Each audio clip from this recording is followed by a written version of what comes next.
They're the ones who are going to have to show us how they're not racist. So I would actually come to the conclusion that they are racist. I'm just saying with 100% certainty, I don't know if we can, but I'm saying that it's up to them to change our mind. So I'm not against calling people racist.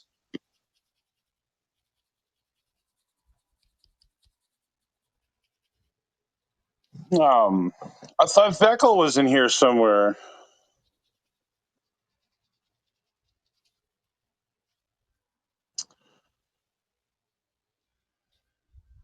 And well, I could extend my challenge to Jack if he wanted to debate me on the problem of evil. I would love to take him on that. Yes, I agree. Debate you on the problem of evil? What for? Yeah. So Jack, you know you've had several interactions with theists and Christians, and you are pretty I would say confident that you think you've solved that, or you've conquered Christians with that. But I'm saying you haven't covered all bases. But I'd like to show my argumentation and see how you would respond. What's your argument? Well, I would argue from more of a Christian virtue ethics standpoint that it goes more from the telos of love, and like a spectrum, and everything that's a deviation of that or a privation of that would constitute as something that's evil or bad, or good or bad, or evil and good. Don't understand. How is that a response to the argument? So it's a response. So loud. Yeah, there's a lot of background noise there, but it's an answer to that because there is a fundamental justification for why evil is permitted. It's for a greater purpose, and it's for the telos of love. If it's for a greater purpose, how is it not in all things considered good? Say that again. I'm sorry, I couldn't hear you there. If it's for a greater purpose, how is it not in all things considered good? Because there's a privation, there's a deviation of good. So I'm just understanding good to be what all things considered ought to be done. So you're saying that these things ought to be permitted for the sake of some greater good, right? So that means all things considered, they should be done, right? Yes, it's supererogatory love. Yes, that is the moral ought that is universal. Yeah, but then it's not evil. It's good. Yeah, I mean, of course, that is the greatest good is supererogatory love. I would agree with that. What I'm saying you're calling an evil, which all things considered ought to be done, is actually a good. No, because it's a privation of good. It's a deviation. Good. It goes into the realm. I'm just understanding good to be what all things considered ought to be done, and I'm understanding evil to be what all things considered ought not be done. Yeah. I don't What I you're don't calling, could you lay so out? what you're calling evil, right, is on that construal something that all things considered good, something that all things considered ought to be done, and therefore is good. It's not evil. Evil means what all things considered ought not be done. Right. I'm not following, so maybe I'm a little slow on this, but so if you neglect to love someone with the spectrum of love, that neglection itself constitutes, I would say, immorality.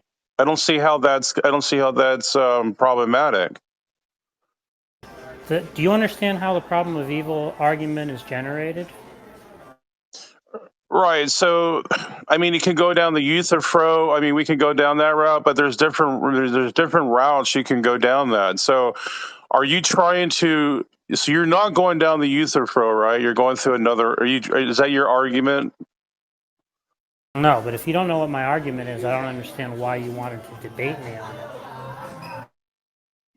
Well, I've heard you say, is it good because God commands it, or is it good because it just is good? And then, like, I've heard you argue that. So that's why I'm asking if you're not going the Euthyphro. If you're not going the Euthyphro, then I'm trying to understand your argumentation. It doesn't make sense to me.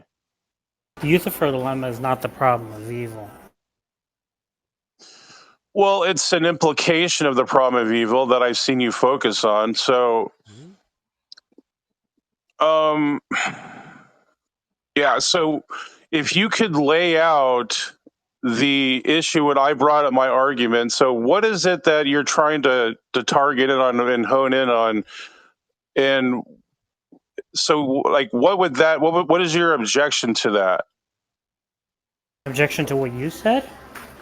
Yeah, I said that a privation of good is it extends, it flows from the telos of love, and then you said something about moral oughts, and then I said that, yeah, we ought to be supererogatory, and to me, like, that was really clear and simple, but then, like, there was confusion there. I'm not sure where you were going with that.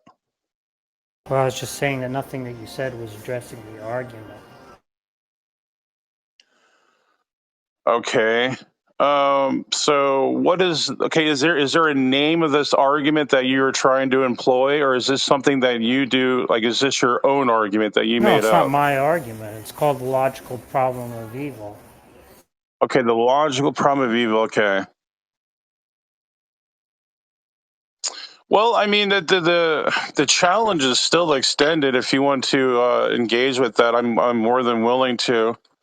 But I'm gonna look more into the logical problem of evil. But if there's a greater purpose, wouldn't that solve? How does that not solve the problem of evil?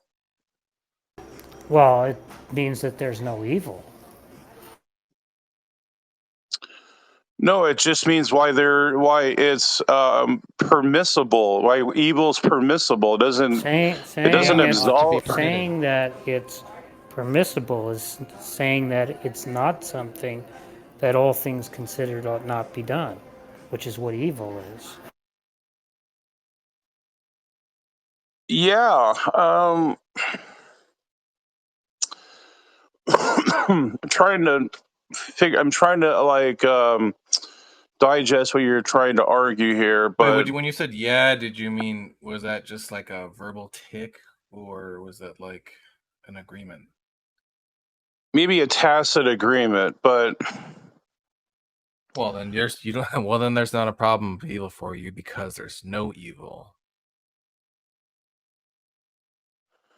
no, so if God permisses evil, doesn't mean that, like, he he overlooks evil. Like, that's what you're implying. I'm So saying that what evil is what all things considered ought not be done, which is to say what's impermissible. So obviously, if God is perfectly good and all powerful, he can't permit the impermissible, right? If he permits it, that means it's not something that all things considered ought not be permitted, right? It's something that's permissible, right? Which is not evil. Evil is what all things considered ought not be permitted, what is impermissible. it's for a greater good. Yeah, so all For the things greater considered, it good. ought be done for the sake of that greater Yes. good. So that just means it's not evil. No, it doesn't. It doesn't mean like yeah. Sorry, I don't. I think that's a non sequitur. I disagree with that conclusion. Can I try to give an example here? Praise. Yeah, sure. If I, and this might be somewhat contrived, but bear with me. If I push someone, would you say that's evil? That I ought not to push somebody? Yes, based on Okay, so the telos. let's assume now that I pushed them because they were standing in front of a train, and the only way to get them out of the way of the train that would save their life but also save mine was to just kind of run up and like deck them, like push them. Would you say then that what I did is evil? No, and this is Okay, why. so it seems that you understand this idea that when you consider all aspects of the scenario, an action ought to be you ought to engage in that action. That's just what Jack means when he says that it's good. Is that when you consider all aspects of the scenario, this is something you should do. Right, but see, you're missing my. Okay, so first of all, that's sort of a mischaracterization what I'm arguing. First of all, I'm a Christian virtue ethicist, which that takes into the account that it's your intentions that matter. That is what drives the moral telos. So it's not because it's a command. It's not because like a divine command theorist understanding of virtue ethics. I'm sorry, of ethics. What I'm arguing is it is the intentions itself what drives something as evil or good, or evil or good. So the privation of your intentions, the neglection of the love is what constitutes something as bad or good. So I think that's pretty simple.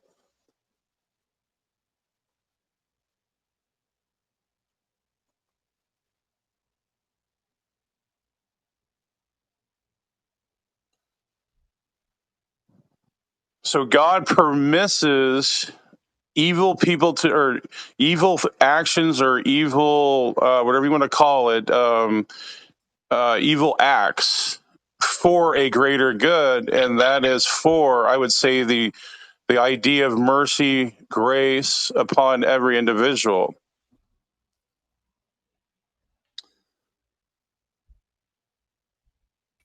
I mean, the yeah. point that's the point that's just been trying to be driven home, right, is just that if you say that like it's for a greater good, right, that's saying that God has reasons, right, good reasons in the end, right, to permit these actions. And if he has good reasons to permit the actions, then those actions ought happen. And if they ought happen, then they are by definition good.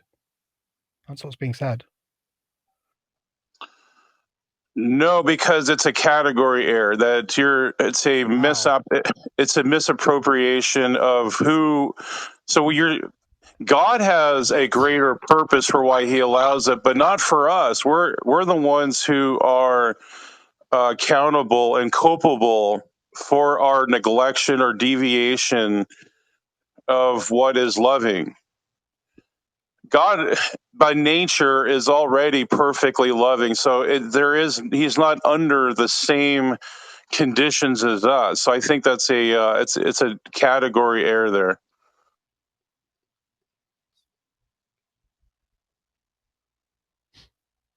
I mean, I take it that doesn't really explain. Maybe someone else disagrees, but I take it that doesn't really explain what the difference in category is.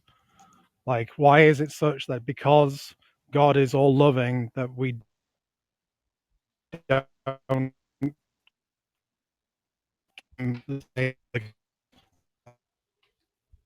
I'm sorry, you're ZBruckBONZO. kind of yeah. You're getting choppy there, but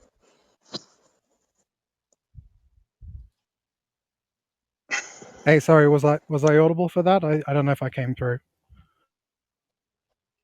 well, for me, maybe it was my connection, but you sounded kind of choppy there. Okay, I'll say it again. Right, like I don't think telling us it's category error is fine, right? But you've sort of got to explain why the difference in categories would make it so that it doesn't apply to God, right? Why is it that just because God is all loving, that we somehow don't apply the same standard of ethics?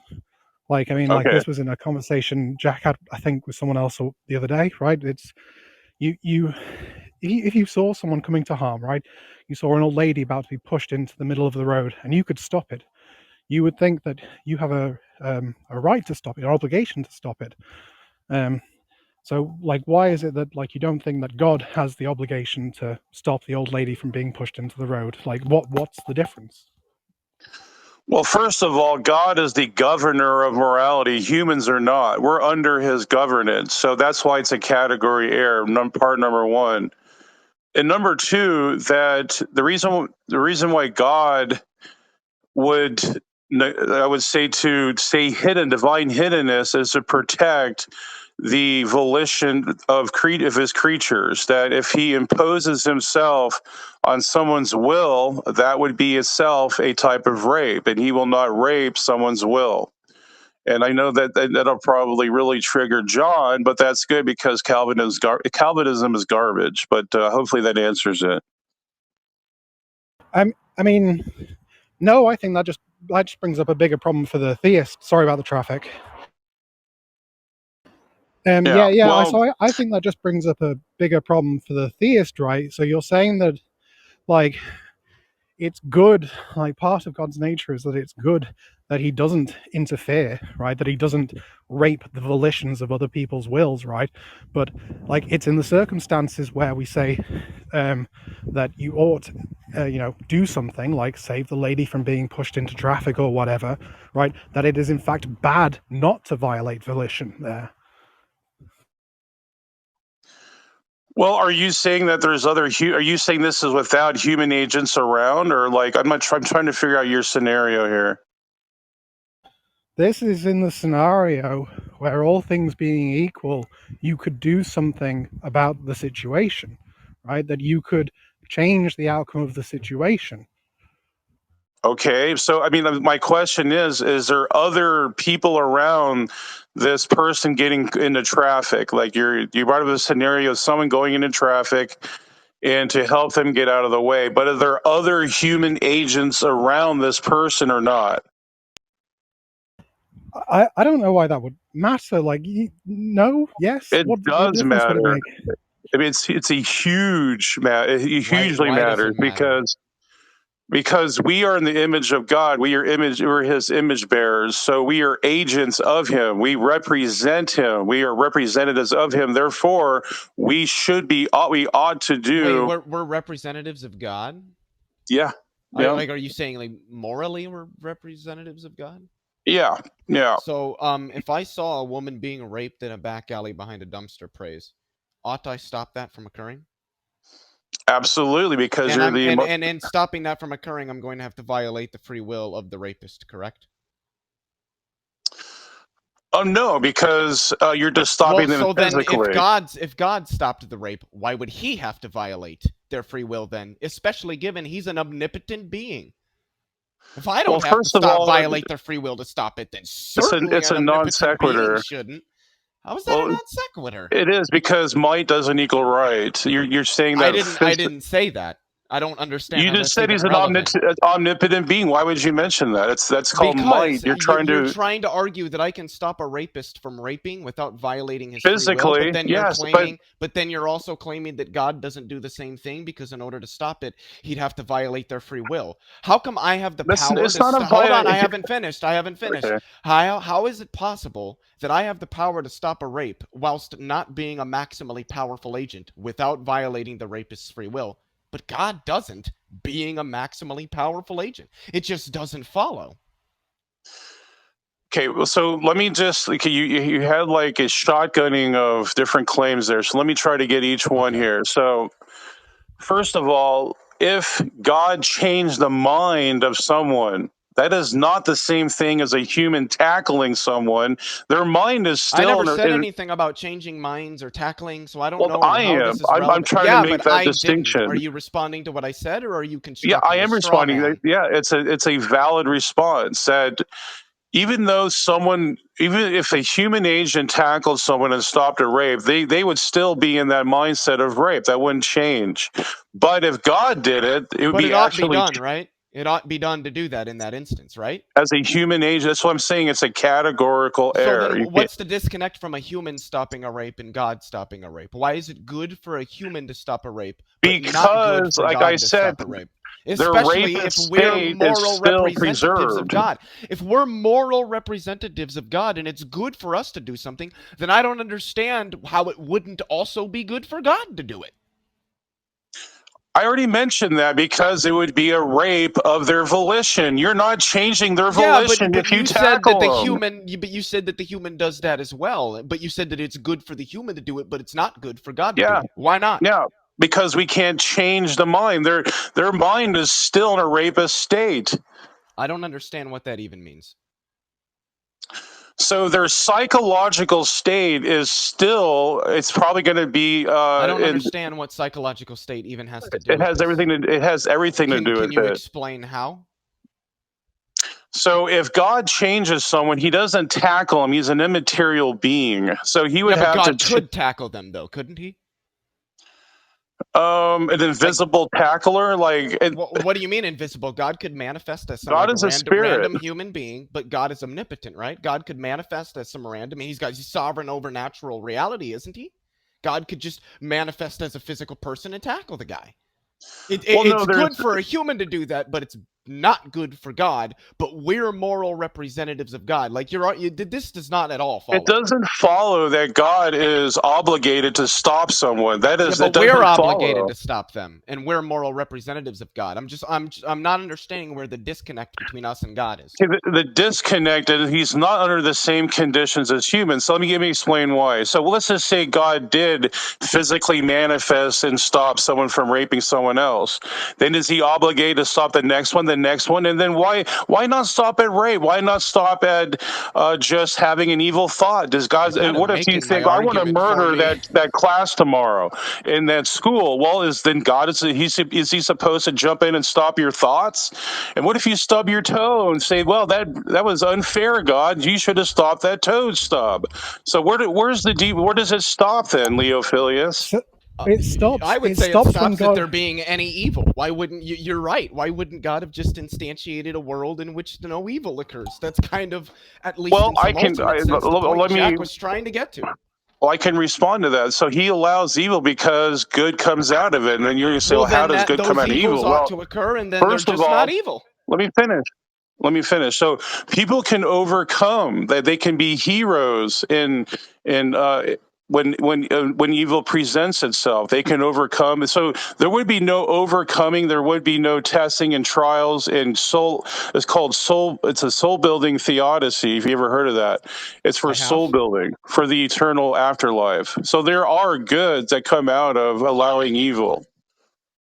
Yeah, that's just to say that those things that conduce those goods ought to occur, and then those things that you're calling evil that ultimately conduce a good aren't actually evil in virtue of them conducing some greater good. All things considered, no, those God things is ought to occur. No, you're putting God, you're anthropomorphizing God. That's the issue here. God is not an anthropomorphic being. But he can come in a human form, but he himself, his ontology is not anthropomorphic. Yeah, that doesn't relate to anything that I said. I mean, we're just talking about like what possible states God can create, right? So I say the obligation ends when God's power ends, right? So if God is it has the power, right, to make it different, then he is obligated to do so. If he can make things better, then God, as a good God, is obligated to do so, and his obligation ends when his power ends. So you're talking about possible worlds. Well, I would say you have the burden of proof to show there is a possible world where with salvation and free will volition that there could be a better world with those factors included. So you have a burden of proof there. Is it logically impossible for there to be a world where there's free will? This is the maximal world. I just want to make sure I'm understanding you. You're saying that it's logically impossible for there to be a world where there exists rational moral agents like ourselves who possess free will and where all of them receive salvation. It's not. I don't know what you mean by logically. Can you explain that? What do you mean by logically? The laws of logic. No, I don't think. Okay, well, if it's not logically impossible, then there is some possible world in which that is the case. So I think it was Alex here. Doesn't follow. That doesn't follow, Leo. That's literally it does. That's what it means it doesn't. For something to be a possible world. Is that is it possible for me to fly to the moon right now? Like if I jump to the moon? Logically, it's possible for you. There's no logical. Does that mean I can jump to the moon then? So there is some possible. At this 1 second right now, if I can I jump to the moon? I don't think you understand possible world semantics. No, you don't understand possible worlds. So God actualizes the only world where free agents and salvation can come together. This is the only world. This is the only possible world. Necessitarian. No, I'm But you just said that the world which exists is the only world that can possibly exist. That's it's necessitarianism. called middle knowledge. No, it's not. It's no, not a believing that the necessitarian. world which exists, the actual world which exists, is the only world that can possibly exist. Through his foreknowledge, he knew. Is what necessitarianism is. You could just Google it, my guy. That is not necessitarianism. No, God decrees. No, he decrees one specific world, and that is the case. So God, in his foreknowledge, knew this would be the only world that would volitional creatures can exist. Is the best possible world. This is the best possible world, exactly. The best is the superlative form of good, correct? Yeah. So then, yeah, there's no evil in the world. Thank you.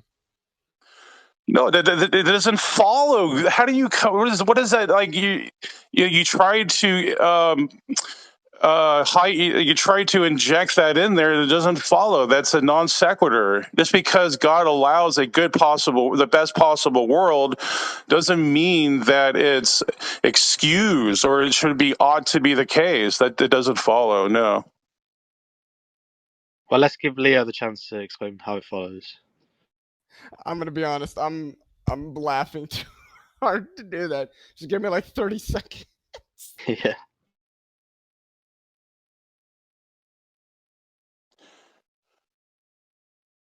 So if God allows the best possible world, that he actualized this world, it does not follow that the evil that is in this only possible world ought to be the case for humans. This is, again, a categorical error. All things considered, it ought not to occur.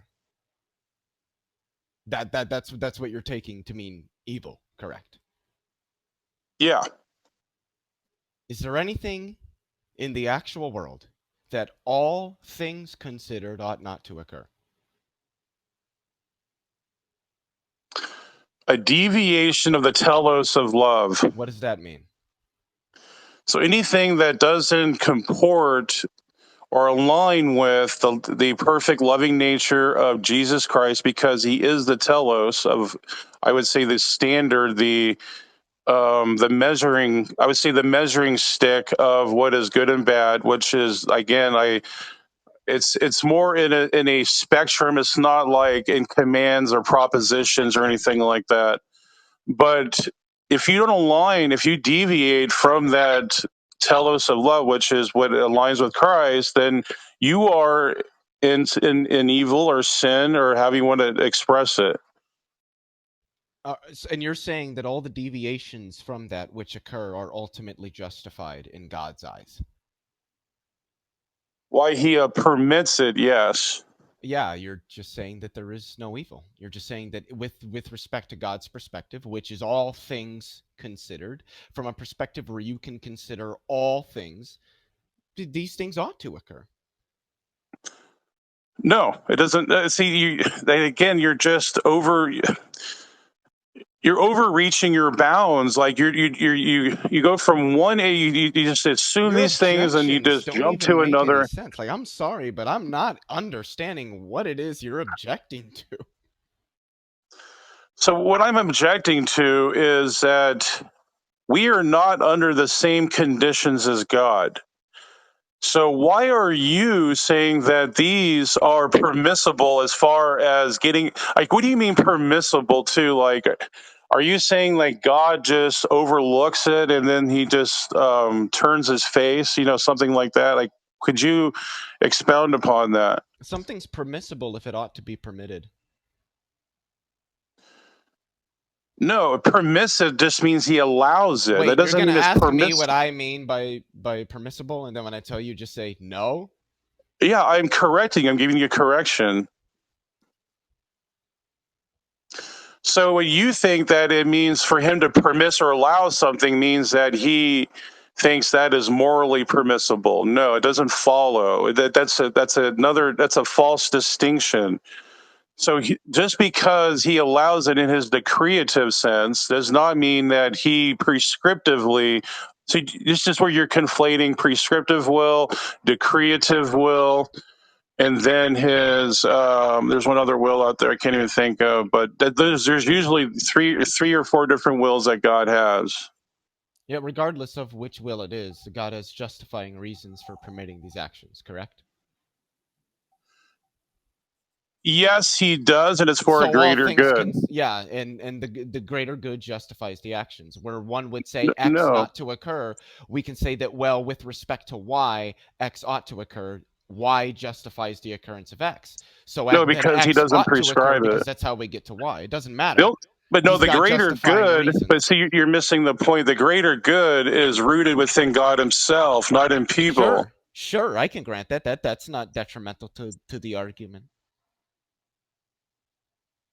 Right, but so how does that refute the argument? Because people are still culpable. Like, what do you not understand about that? Yeah, they're culpable because that's what they ought to be culpable. That's what ought to occur, all things considered. No, just because God has a greater good, that does not mean that they are excused from his prescriptive will. Then I don't know what it means to say that God has justifying reasons. So I mean, in I think I could himself, grant both. I think I could grant like what you're saying, right, and still make it analogous to like the person, like the situation of the person, right? Because you could have a person, although it seems a little odd, you could have a person who has the desire to save the woman from being raped, and indeed thinks that the woman shouldn't be raped, right? But and is of the capability of stopping said action, right? But doesn't do so. I think even in that situation, we would still say that's wrong. right, because that we are agents of God, so they are not dismissed. They are culpable, and they are accountable to that.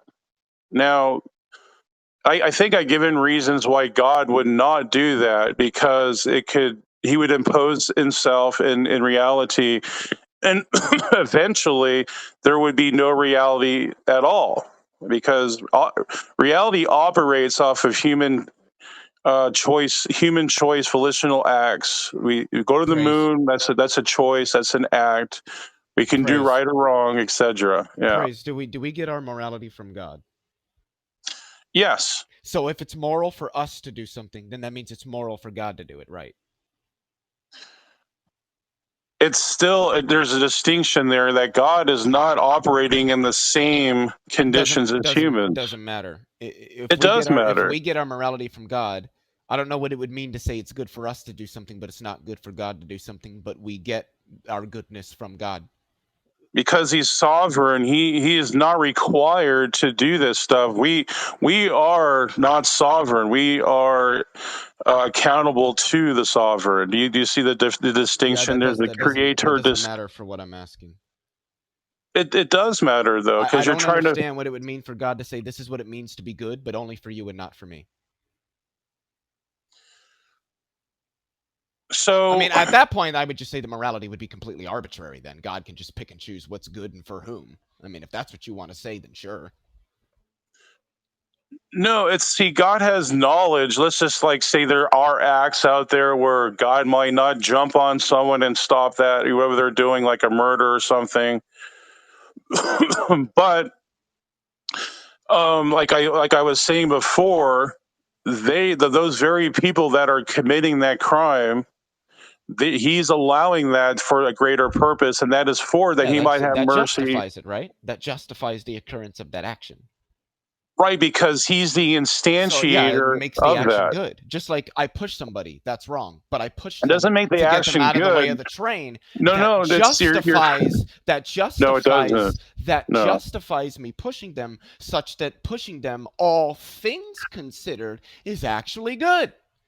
Because it moved them out of a way of a train which would have otherwise killed them. I genuinely praise. I don't know how you're not understanding this. But you're not understanding. So just because you're missing the point. So God has a greater action or a greater motive for why he permits evil. But that doesn't mean evil is permissive, though. It just means he's permitting at that time. Why would God permit something that ought not be permitted? Is God an irrational being? No, he's going beyond obligation, moral obligation. So there's something in philosophy called supererogation.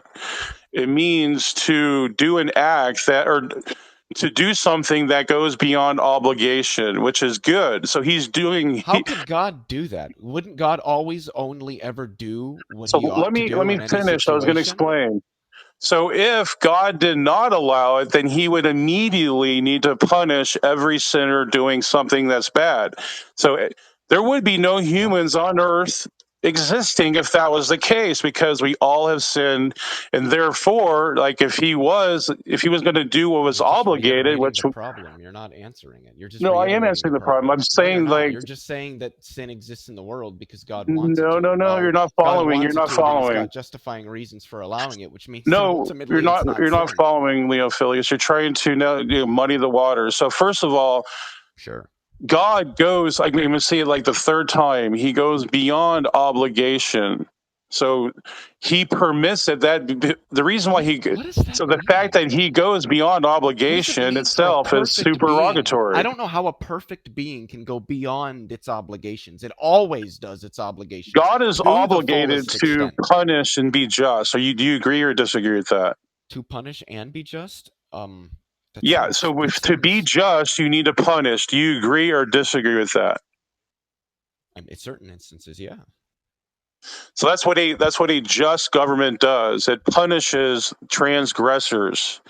So then why if doesn't that was God? the case, so follow me here, Leo, then everyone would be punished every time they sin, which is death. Everyone would be dead. So what God I don't see does, how that follows. it does follow, because that is his I holy don't see righteous how. I mean, character. if somebody's raping somebody, God could just manifest and then just beat the shit out of them and turn them into the cops, and then they just sit in jail. Like, why would he have to immediately kill them? Like, I'm not understanding how you committed a sin. Aha! You must immediately die. Like, I'm just not Romans seeing how that follows. 6:23. Yeah, Romans 6:23. Sin is So you're death. Yeah. citing a book. I'm still not seeing how No, that I'm gives me. I'm He's just using saying that's how theology. God would behave if that were his Right. modus operandi. But If God has an God didn't, overriding obligation to be yeah, he's just. overriding his He's overriding his obligation for a greater good, and that is mercy and he's being merciful and graceful. He's giving grace to the very ones who are doing that criminal act. Now you're saying, well, rape's just so freaking damn bad. That's just Wait, worse than hold all on. the other sins. I Well, want to make sure God I'm doesn't see it understanding that you. way. You're saying that if God were to intervene on these evils, then he would be overriding his obligation for a greater good. Yeah. Okay, yeah, you're just saying that these actions ought to occur, all things considered, and then It they're doesn't just good follow. actions. No, it doesn't follow, because then you're confusing his decretive will with his Again, it prescriptive doesn't will. matter. It's God has justifying reasons for permitting these. When you For consider him. everything that plays into for him from God's perspective. That's what But the we are phrase. not. That's What what do the you get phrase. about? See, do you That's see what that the phrase. distinction? That's what the I phrase "all things All considered" things means. considered. Is from God's perspective. There's no such thing as evil because every single action that occurs is That does justified not in follow that his there's no such occurrence thing as from evil. his could eyes, I and ask? you've admitted this multiple No, times. that is such a Could I ask praise? Could I straw ask you a man. question? A bit of praise. Could I ask you a question a bit of a different way? Right. So, Sure. say we're witness to a rape, right? And we have the ability to stop the rape, but we don't stop the rape. If the rape occurs, is that a good thing? No, Why not? because that person is inflicted, and they are going to be in agony, and all sorts of different mental problems they're going to go through, depression, and God doesn't like to inflict. And this is numerously stated throughout the Bible that he does not like for victims to be out there to be victimized. But I would say in that regard, yes, like God would not be for that. So, if God doesn't like these things and isn't for these things and has the power to stop these things, why doesn't he stop these things? Because he overrides his obligation for a greater good. Well, that just sounds like you're saying what he values more, other than people or over people suffering and being in pain, right? Is their ability to suffer and be in pain. So it just sounds like you're contradicting yourself. No. So no, there's in a practical sense that God wants us to love each other. That's something that he prescribes. So you guys are, this is what I'm trying to show Leo. He's conflating different wills of God. So God decreed the world for a greater purpose. The reality we're in, it was decreed, it was actualized, but he knew what would the actions of the creatures, what would happen. But he does not permiss it. He doesn't he doesn't prescribe it though, but he allows it to happen. And those who don't repent are still going to get their just desert. Like, are you guys? I mean, to me, as far as Leo, do you take that in regards or not? Do you think that's a biblical precept, or do you think that's not the case? I heard my name, but I was doing something else. I wasn't exactly paying attention. I'm sorry. Okay. So the fact that God will bring retribution upon those who don't repent. Now tell me how that doesn't address what you're saying. I mean, I just don't understand how it does. Maybe it does, but I'm not understanding how. So at that very instant, what you're arguing is at that very instant, justice needs to be dished out. But God delays that for a greater purpose. No, that's basically what your argument boils down to. Is you're saying what my argument is, and with all due respect, you don't get to tell me what my argument is, and that is not my argument. Well, I mean, this is what you're to me, the implications, what you are arguing is that. No, the argument would be that these actions wouldn't occur at all, not that there would be justice delivered for their occurrence. It's that they just wouldn't occur if God existed. That there is a contradiction between the classical theistic conception of God existing and evil existing simultaneously if we take a normative usage with respect to what good and evil are. That's the logical problem of evil. So you're saying there should be no evil, but again, so tell me, okay, I address this through supererogation. Tell me how supererogation does not address that. Because I'd like to know why. God couldn't supererogate anything. God always only ever does maximally what he should do. He couldn't exceed some obligation because he always does an obligation to the maximal degree. He's a maximally great being. Well, that still comports with this maximal being, though. But as far as again, like this is where you're missing the mark, is that you're putting God under the same conditions as humans. So for humans in the paradigm of humans and God, God is going beyond obligation. Human morality are different. That's what I'm trying to tell you, that God's morality... So then morality isn't objective under your worldview. There are two different standards. I don't even know what that means when you mean objective. Can you explain how do you define objective? Independent. Well, it's intuitionally objective. So I don't know what that means. What's the word intuitionally doing there? So it means that it's not a let's say an axiom. It's not axiomatic. It's more rooted within each person. It's hard to explain. I disagree with that. I don't think every person intuitively has the same morals. I think that you could just look at a pro-life person and a pro-choice person in the United States and see that. Well, I mean, that's besides the point. People can choose to defile their conscience. Well, no, I'm saying just because people restrict or defile their conscience doesn't mean that there wasn't a conscience. How do you know that they're... See, yeah, now you're just assuming that they're defiling their conscience. You don't know that. Yeah, we do. Well, yeah. I mean, no, it's based you're on... You're just assuming that everybody intrinsically has you're the one that's assuming that is morally good, and that anybody who doesn't share that, well, they're just reject. It's sort of the same argument that, well, everybody fundamentally believes in God, and if you say that you don't, well, you do, even evolutionists believe in that reality. Not even an argument worth responding to, honestly.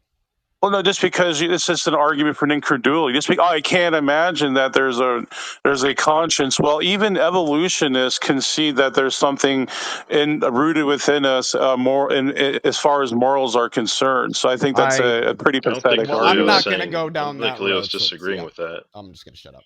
I mean, you agree that people have like conscience, right, Leo? I mean, yeah, I think that, at least most. Then that's it. You just conceded it. Thank you. There you go. Most humans Point that proven. are psychologically normative in their behavior probably share many of the same values, but largely I think moral values and duties are going to be more culturally based rather than like strictly biologically based. But that's just my personal view.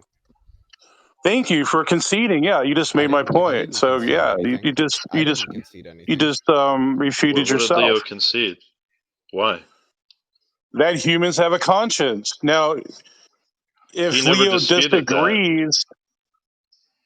disagrees where the conscience comes from, it's irrelevant to me. Yeah, as long as he knows that humans have a conscience. Said it comes from God, right? Right, but that's Leo's objection was sorry. that it's not objective, right? It's not objective if the morality, your morals are. I said it's not axiomatic, but it's still objective. No, that's Leo's argument is that it's not objective. Your morality isn't objective if you just defer to the attitudes of another agent, which is God in this case. Isn't that what you're saying, Leo?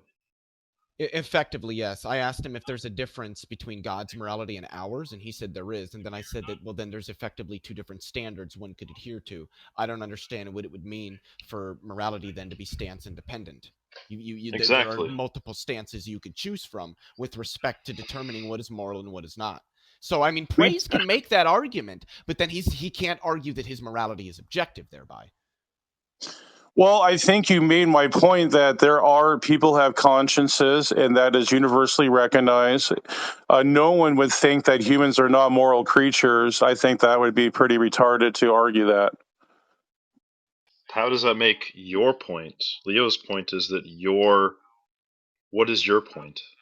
Well, my point is that morals are not in an axiomatic sense. They're not in a as far as like epistemology goes. It's more ontological. So Leo needs to understand the difference between epistemology and ontology. I think anybody that knows me would understand. I'm pretty well aware of that distinction, Praise.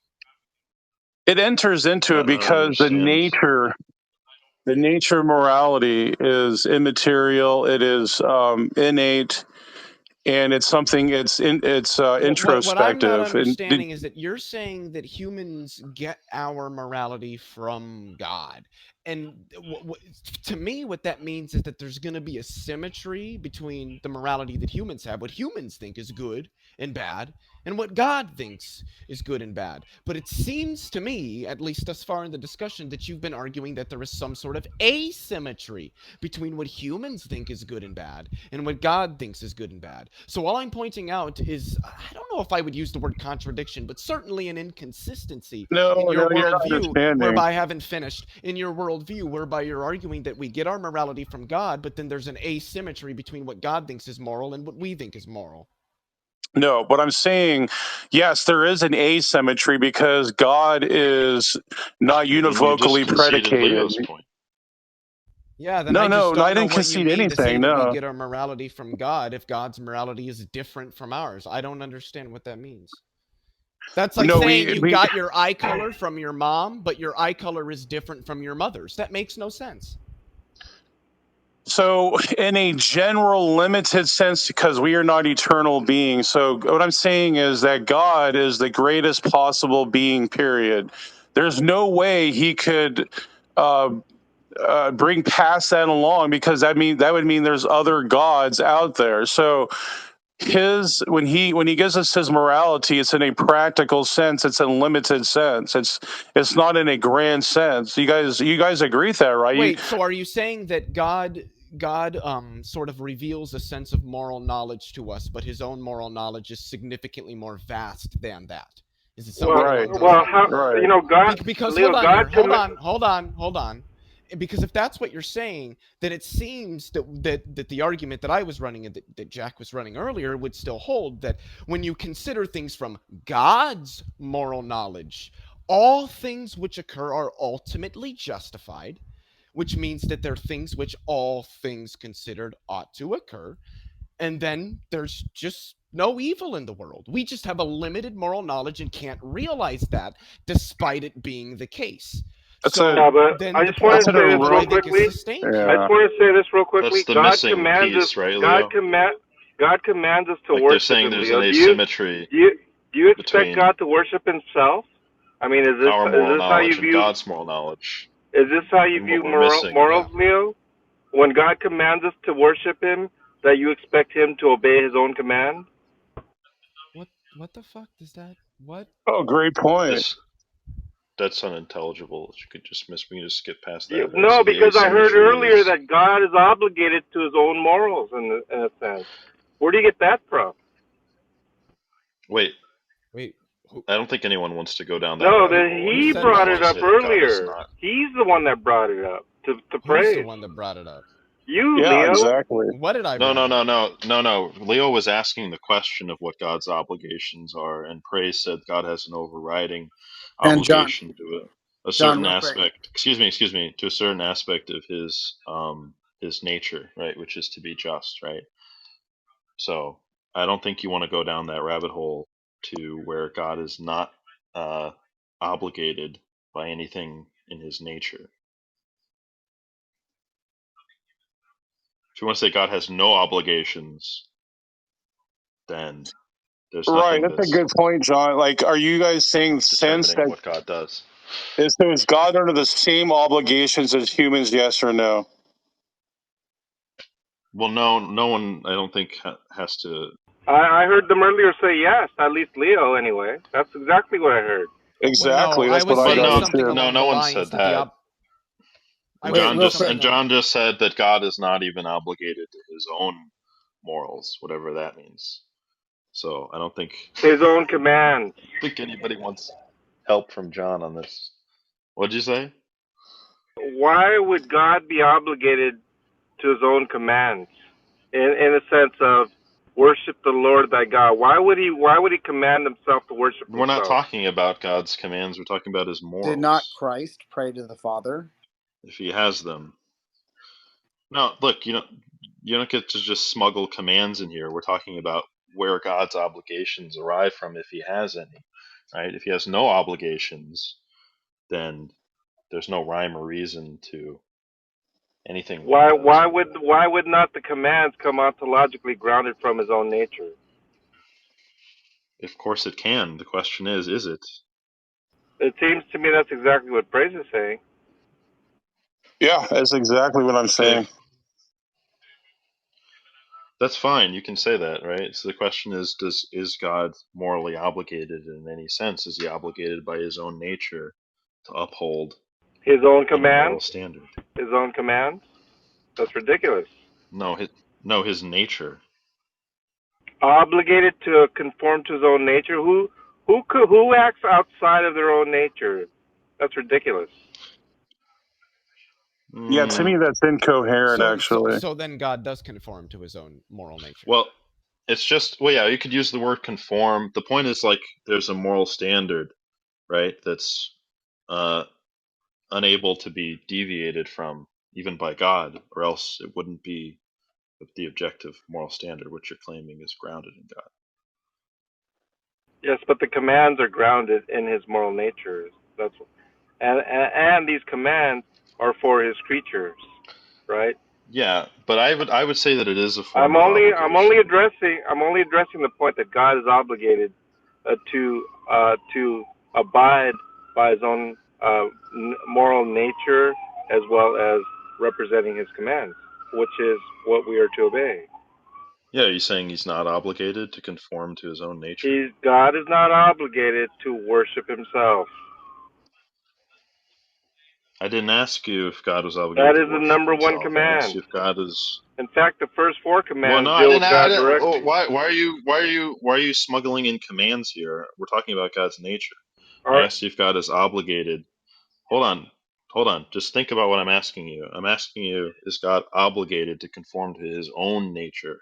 It's not a matter of obligation as such that he just conforms to his own nature. His actions represent his own nature. He cannot act outside of his own nature. And it's Why is that and so it's difficult to and the understand? question As the Praise question actually not happy with. said the Praise question actually said it's incoherent the to question Well, act is because we're outside of talking one's own nature. hold on. The because we're question is an talking about erroneous question. talking The about question is morality, hold on. which Hold on, no, Sean. we're talking Sean. about morality. We're talking about morality, which involves obligation, duty, permission, these sorts of things, right? What So obligations it's does not. God have? That's all What we mean by. obligation? Hold on, What John. obligations does God have? I did Hold on, want to John. say Hold on, quickly that John. I think CHD Maybe brought you Tim think up that to God say has no something quickly. Hold obligations, on. and you seem to have an issue Sean, you with that. switch it up. 1 minute he was going by obligations and commands, and you said, why you bringing in obligations and commands? I'm talking about conformity to his nature. So if you're talking about conformity to his nature, that's like a ridiculous combination of words for something to conform to its nature. Means it's not what it is already. God is what he is already.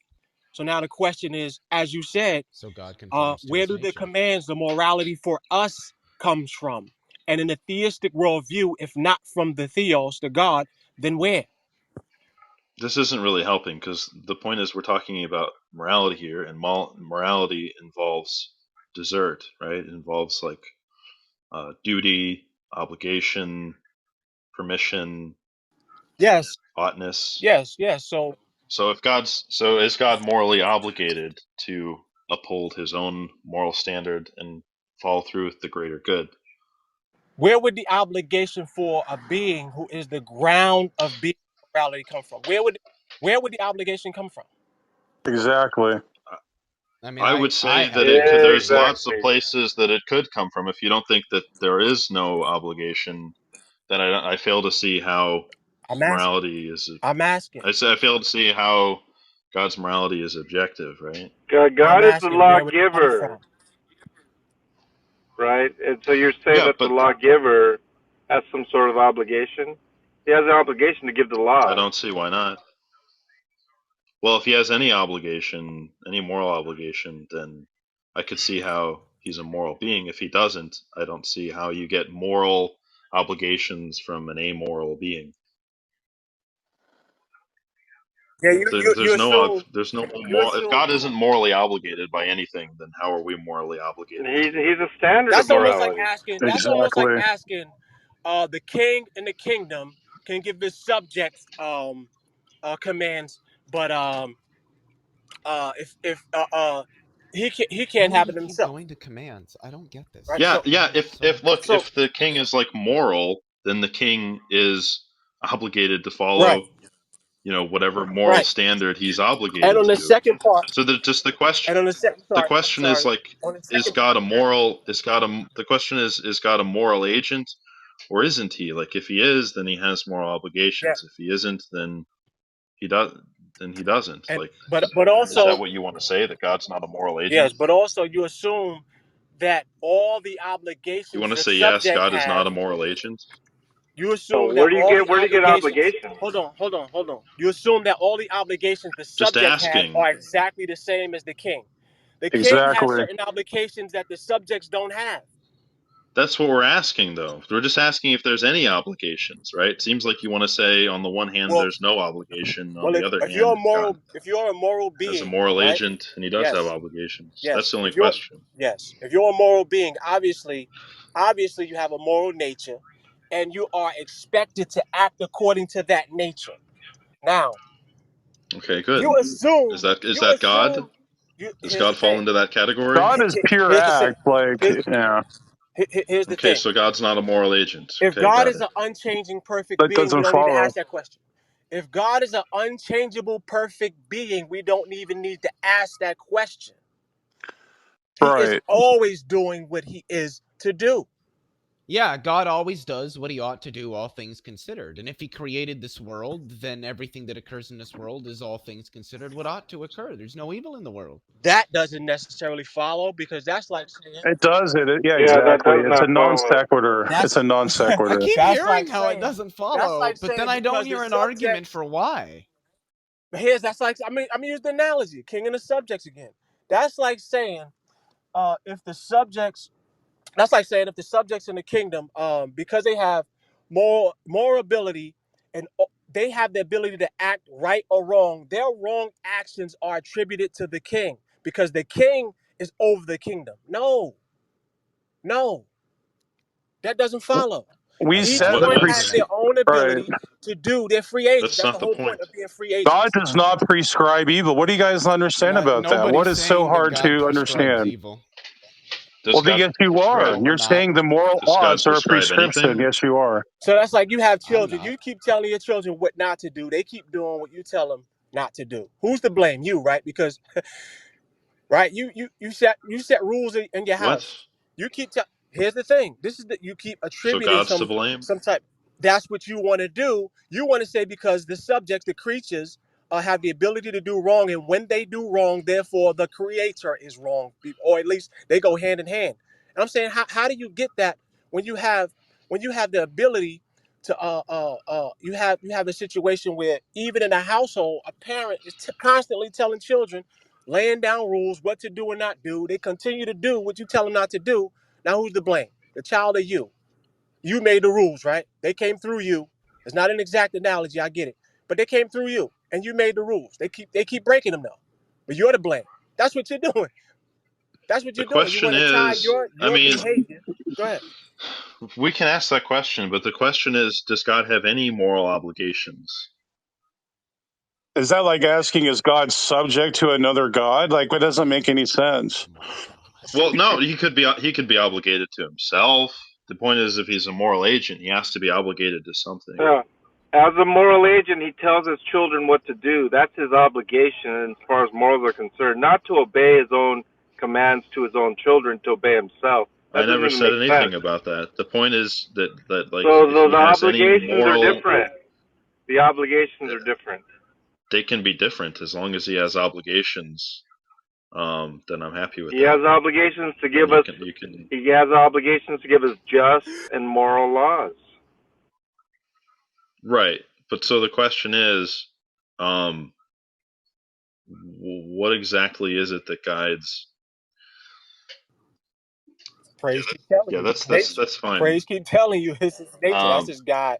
That's what guides his behavior, his nature, and his Right. actions and his commands. His yeah, nature. right. You keep So if wanting to that's the separate his case, nature from his you I don't that's what you want to keep doing. Or put something outside or above this being. If that's the case, then we're not talking about God then. That's not what We the have argument another does. being okay. we need to discuss. So God has a moral obligation to like uphold a moral law and deal justice and mercy, right? Well, yes, but that doesn't mean It's in his he own has to nature, exact it right? Yeah. immediately. He may if he choose to No, postpone. I'm not saying he has to exact it immediately, Well, but okay. there has to be an ultimate good which God is working towards, and that's what you want to say Yeah, the is ultimate. Yeah, yeah, the ultimate yeah, good. What is more ultimate than God Himself? He is the ultimate good. Right. right. Now if Anything that's again? the Again. now if that's the case, Hmm. then it's going to be hard to see how um, evil is not instrumental towards God's It ultimate good. is But it instrumental. is. It is instrumental, but it's not in a liable way towards God. That's what you want to do. You want to if it Well, has to be instrumental, how it are you must be getting God off the hook then? How is God not liable? because because you have because he created creatures with free will, or at least we could say free agency, where they're obligated and they're responsible. Praise continue to say that culpable. If that's Yeah. not the case, then there are no such thing as free agents, and all is necessary. We have again the debate between necessary and freedom. Everything is just doing what it's supposed to Right. do. There is no culpability. If we have But freedom, necessary, right? So necessary in what sense? Are you saying that yeah, just there's what? yeah, Are you saying that there? Are you saying that there? Are you saying that there are? there's First of no all, can right you and fix your wrong. mic? Just no, Your mic is necessary. like really bad. It's a necessary distinction I can barely hear you. to do. There is no responsibility. There is no right or wrong. Right? Look. I don't think you're like trying to engage with me right now. Yeah, I am. I'm just saying that when you ask me what necessity means, it means that something must be. Okay, There is no other can you fix your possibility. mic though, dude? Oh, you can't hear me that well? No. Oh, okay. Better now. It's better now. There you go. Oh, okay. No, I was Yeah, saying that's that much better. Thank you. the difference between necessary and freedom, or necessity and freedom, is that when we say that things are necessary, then that means it must be. It cannot not be what is. So there's no other possibility. There is no right or wrong. That's It's just fine. things do what they do. So we don't even either have to ask a question about right or wrong There's or no right evil. or wrong. If everything is necessary, meaning Is that that your? But there's no freedom. that's your position, right? No, that's not my That position. everything I'm is holding that necessary, there are right? free agents. I'm holding that there are certain creatures that have they are culpable for their actions, moral agents. Right, and I don't that's mean necessary, right? if you are a moral creature, it's necessary that you be moral in the sense that you cannot not be moral. Yes. No, it's necessary that there be free agents, right? No, it's not To necessary fulfill. that there be free agents. The Why only not? free agent that's necessary is God, right? That, but the other created agents, free agents, are not necessary, obviously, because Okay, so they why are are. they? Go Okay, ahead. so if they're not necessary to fulfilling God's plan, then what's the reason? Oh, that's a different. Now you brought in necessary to fulfill His plan. Now that's a different question. They are. Well, that's what I They have assumed been you were chosen. saying necessary. Yeah, no. I'm talking about the necessity of a particular thing to do what it does or to be what it is. Okay, but Not that's not the that. conversation. So can you like engage with me in the conversation? Sean, I think you don't even. You switching up the conversation. One minute you mean this, then the next minute you mean what do you want discussed? Because I you think you going back just and may forth. not be track. I think you're not trying to like really track. So the issue is, if God has a moral obligation Mm-hmm. of any sort, and it's to achieve the greater good, and there are Mm-hmm. necessary um, free agents are a part of God's plan to Did you enact just the say a greater good. necessary free agent? Did you just say a necessary? Oh, go ahead, Sean. Go ahead, Sean. Free agents are necessary to God's plan, right? No, Okay, then no. why are there free agents? Free agents being necessary to God's plan.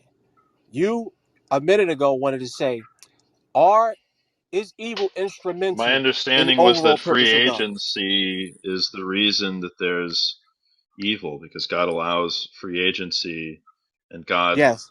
That's Yes. my figures free position, but not agency necessarily the Calvinist. Yeah. into his greater good. That's my Okay. point, though, right? So you're Yes. saying that free The- agency on the part of yes. humans is necessary to fulfilling God's greater good, right? Well, according to the plan, he had decree. If he decrees it to be that way, then yeah, he brings it to reality, right?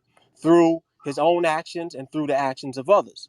However, Could it have been we in just some other way? yeah. Oh, now I would that's say another no. question. Now that's another question. Could it have been some? Obviously, yes, they could have. He could have, and it was. There was a time where there were no creaturely agents. Put it like that. No free agent creatures, but himself. So Right. that's you see. So you add in another question, and you add another question. But the main problem Well, we just want to get settled that's is where that this you can goes, have. right? It's well, no, it's that's not really that's where that's the question that we want to answer. It's not like all this sort of like intermediate stuff, right? No, Because we want to it's just answer we like just want to be the able to ultimate question. reconcile that there can be this God and evil at the same. That's all we want to do. We want to know. We're No, we not want to know what denying the that. good Go ahead. reason is that it's reconcilable. We don't just want to reconcile it because we're motivated to reconcile it. And I think I pretty much explained that it is mercy and grace. That is the reason why he does that.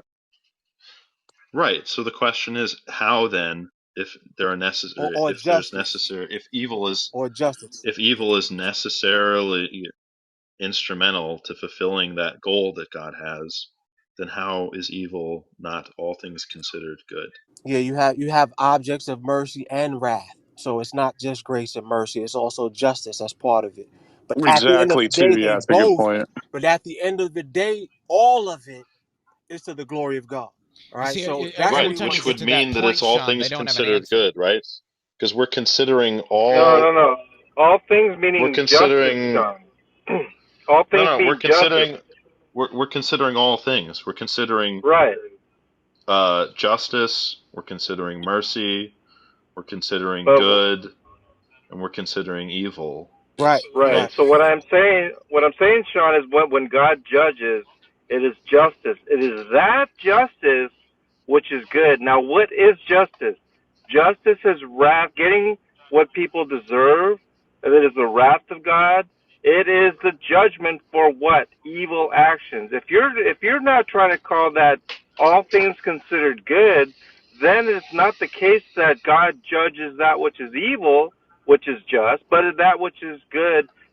So it's not the case that it is good. It's pro tanto evil. It's not pro toto evil. That's what I'm trying to say.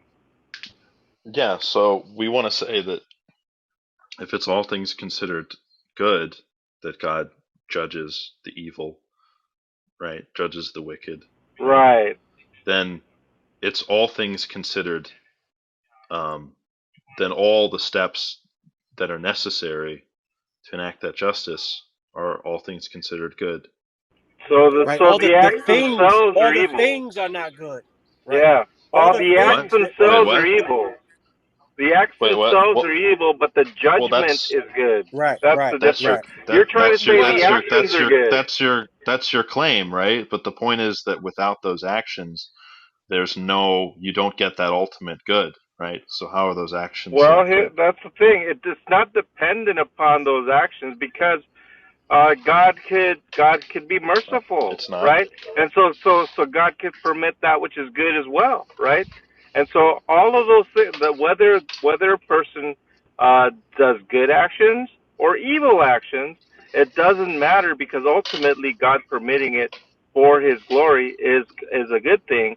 And so the goodness of God's permission has nothing, absolutely nothing to do with the goodness or evilness of the agent's actions. Nothing. Well, that's the question: is where do they come apart, right?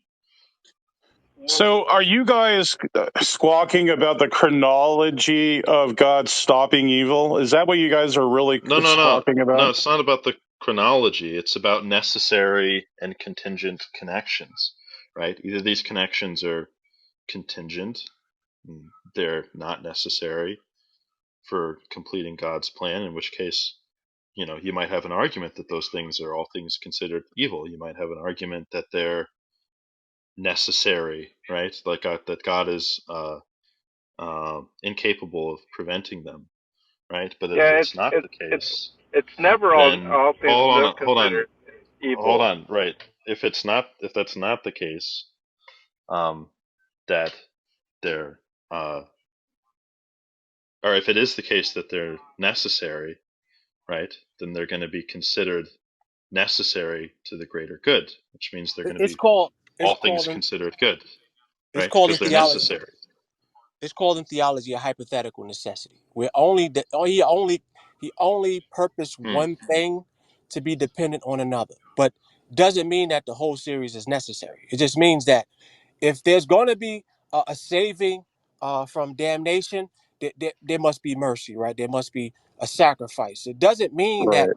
had to ordain the whole thing. It just means that if there's going to be somebody saved from damnation, a sinner, then there needs to be it's a hypothetical necessity.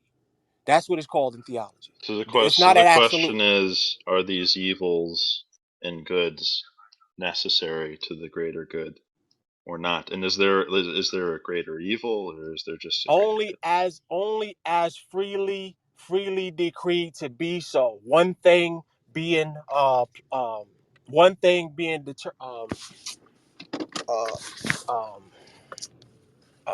connected to another in a sense, right? There's a connection. I don't understand. So Something's either Well, necessary or it so isn't. we it's all not. agreed. Yeah, We all you agree think it's instrumental. all right? So It's a true yeah, it's instrument. dichotomy. Yes, it's Yeah, but what instrumental. do you mean when you say it's instrumental? Do you mean that it's just something that God happens to use but could not use, or do you mean that it's necessary in order for That's the God to question. achieve his That is the goals? question. That's the question. Yeah, I I mean, mean, I I want Which an have is my answer from view. people I like don't know if you John and guys have a Tim. different view.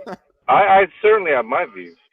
So it is Well, necessary. John, And when you It's necessary. It's and when you absolutely. figure that out, the next question is going to be, how is God's moral stance detached from his permissive act? The same way a legislator is separated from the people who are governed by that legislative body. Same way, no different. I, All right. that's So just because you legislate, um, doesn't mean you're responsible for the actions of those who are bound by that legislation. What do we not get? Like we can.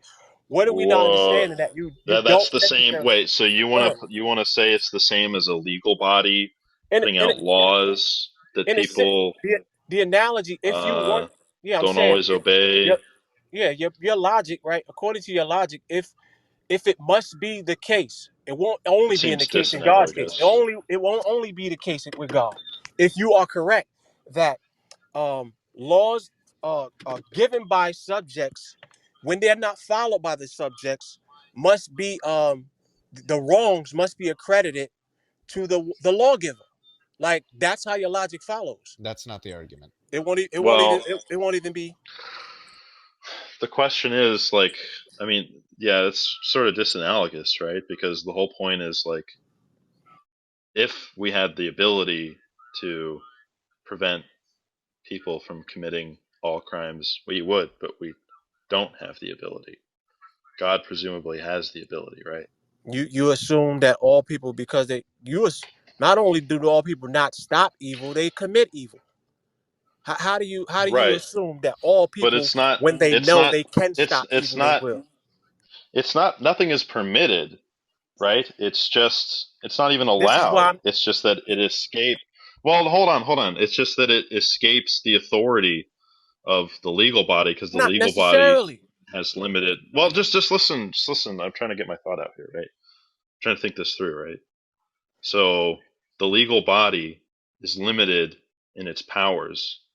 So the people are breaking the law in virtue of the limitations of the powers that are in question, right? It's not in virtue of the legal body isn't saying we permit people. We're saying they're specifically saying we don't permit people to break these laws. But you're saying that God permits people to break the laws in service of a greater good. So that's the disanalogy. I mean, that's the only way you can.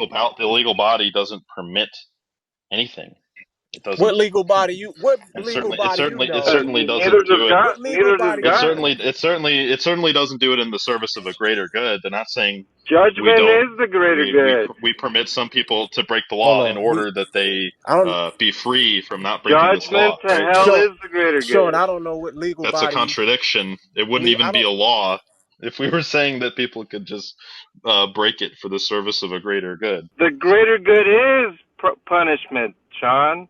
It is But judgment. you guys are That is forgetting the greater something good. very big. yeah, You guys are forgetting something, that God defeated evil. So these objections are pretty much useless anyway, Yeah, so since evil God doesn't defeated exist. evil. Yeah, so evil doesn't exist. That's No, it what you're doesn't mean saying. it doesn't exist. He just defeated So then it. what do you So mean when you say he defeated it? that it longer has no He conquered potence. it. you say It that He again, longer praise. conquered no it. it no longer has You what? say it again, praise. So that it, I forgot what I said there. Yeah. So God, he conquered evil. It no longer has any potence. It's been completely, basically, upended, if you want to say it that way. So when somebody rapes a like 11-year-old girl, it's not doing anything to the 11-year-old girl. She won't suffer anything because God has defeated the Yeah, evil, that sounded a correct? little problematic, praise. That sounded a little bit problematic. That's not So what Praise is Or are saying, you though. saying no, that but what occurs is ultimately justified because of you're God? saying it's evil because of the suffering. What I'm saying is Well, suffering is no. not necessarily an evil. No, that's not what I'm saying. That is not at all what I'm saying. I'm saying rape is evil in the sense that all things considered, rape ought not to occur, at least with respect to an 11-year-old girl. Well, it was defeated though. So why are you objecting Yeah, it to it I still ontologically don't if know it was what you defeated? mean. I still don't know what you mean by Yeah, it defeated. sounds like praise. It sounds like when you say it's defeated, it almost sounds like you say it doesn't exist or it's not real. No, that's not what I'm saying. I'm That's saying not what he's that saying. Yeah, I know he's probably no. not saying I'm that, but saying it sounds like it. the ontology of rape has been defeated. That the What does that evil mean? Yeah, what is that? What is that? What is that? Yeah, you got me too with this one. I need to. that it doesn't have dominion over this world What does because that mean? Jesus that it doesn't have power over human creatures. Wait, so That you're saying that if somebody were to rape an 11-year-old girl, it won't do anything? It doesn't have any power over her. It's not going to affect her in any way whatsoever. That's what you're saying. no, I'm saying with regards to God. Again, you're Oh conflating what I Lord. mean. So You you're keep saying that on with with the respect to categorical God's errors. perspective, it's not That's what we're going to talking matter. about, Leo, as God. Stop bringing Yeah, human so creatures into all this. things considered, that rape ought to occur. Yeah. Hey, Leo. You know when an 11-year-old is raped, you know it's not a sin against the girl; it's a sin against God. You do understand that, right? Exactly. I mean, from your perspective, that would be true. Yeah, I But recognize John, that. hold on, time out. What does that even We mean? are, It's not a yeah. sin When against the you little say girl. it's not a sin against the girl, I can see if you say it's not only a sin against the girl, but ultimately, but you can't say it's not a sin against the. We sin against each other all the time, and are commanded to confess our sins to Yeah. one another. I'll give you an So we have to be example, careful. Tim. Let me give Tim an example. When David murdered Uriah the Hittite, right? He says, "Against you and you only have I sinned." He Yeah, didn't say I that's sinned against. yeah. So That's how the translation. That's how the translation seems to appear. However, the overall read of it and theology of it is, of course, we sin against each other. That's why we commanded to confess our sins to each other. Like we are, like we wrong each other. So just because basically David is not saying that he didn't wrong these people. He's just saying ultimately the sin is against God because he is the one who we ultimately sin against. But it does not mean that. God is who we answer to. God is the judge. Right, It I doesn't agree get with any more that. difficult than that. I What agree I'm with that. saying is Yes. God doesn't contend with evil. It's not a contending force against God. And this is the atheists make it sound like God's like fighting against evil and it's barely defeated. So no, like you guys need No, to that's understand not that. that's Oh, not the okay. argument. Yeah, Again, the no. argument is an attempt to show a contradiction between the classical theistic God and the existence of evil. Right. So do you agree or disagree? Evil is not an opposing force of God, or is it? This is what you try.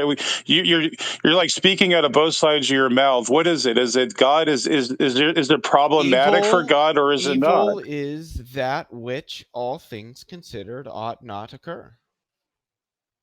In a prescriptive sense, or in a decretive sense, or in a I don't permissive sense? understand why that matters. There's different wills of God. You need to I don't specify which understand will. why that matters.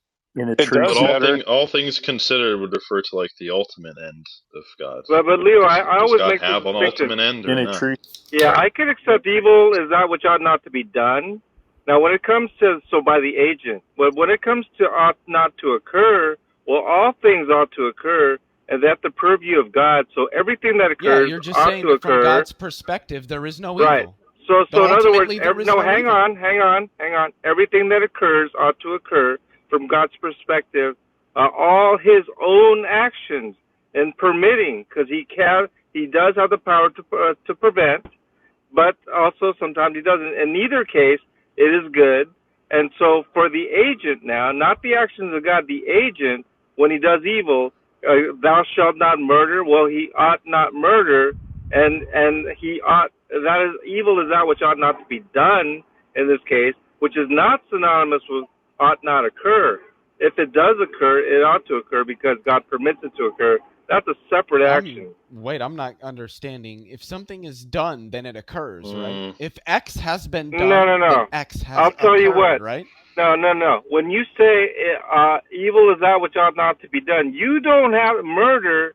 You don't have to murder in order for it to be evil. It is the act of murder, whether it occurs or not. It is evil. So you're saying there's something intrinsic about the action of murder that makes it evil? That's correct. Yeah. What is that? Yes, intentions. Yeah. but What if is it it that never, let's makes say it? no one ever, you say no one ever murdered, right? It would still be evil. That's your contention, John. Yeah, it says Yeah, even hate your brother is akin I to was just murder. Yeah. I was just about to say that. Wait. Let's say no one hated either. Let's say there was no agent to carry out any action. There would still be evil. Well, the act would be evil, whether you Well, did it or not. that's sort of my So point, the John. Is point, you just said that yeah, the but act was not evil. That there's an once it evil occurs, it's still sort of an act floating around in the that ether, the agent ought not to have done. Yeah, but actions. the act is still that which ought not to have been done, so it's evil.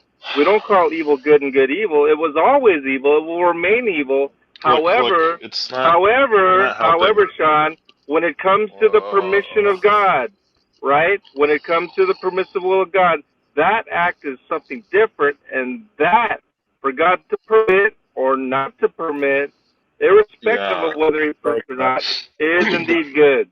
All the time, every time. You keep saying that, right? That's your claim. We're just asking you to justify the claim, right? Either you keep saying, hold on, that's not an invitation. Like, so what ought not be done is different somehow. What ought What to occur. what ought, stop.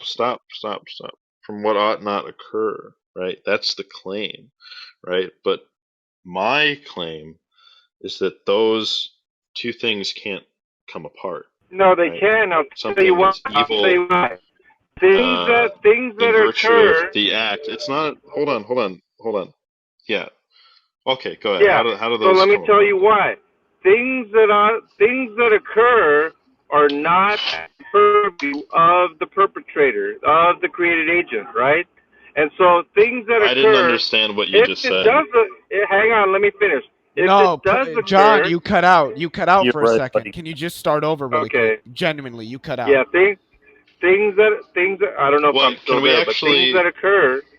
Yeah, can we actually pick it apart? Like, can you make the first premise, and then before jumping to the next one, can I ask you to clarify things about that?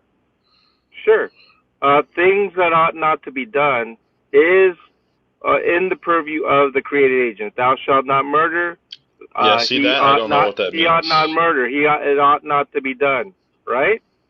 And No, now I don't we know. look at No, not right. I don't understand that. I don't think anybody in this room understands what you mean by that which ought not be done is in the purview of the agent. Yes, and what so do it's you not mean? the case that it is not a command for God, clearly, right? Thou shalt not murder. You shalt not murder. Who is you?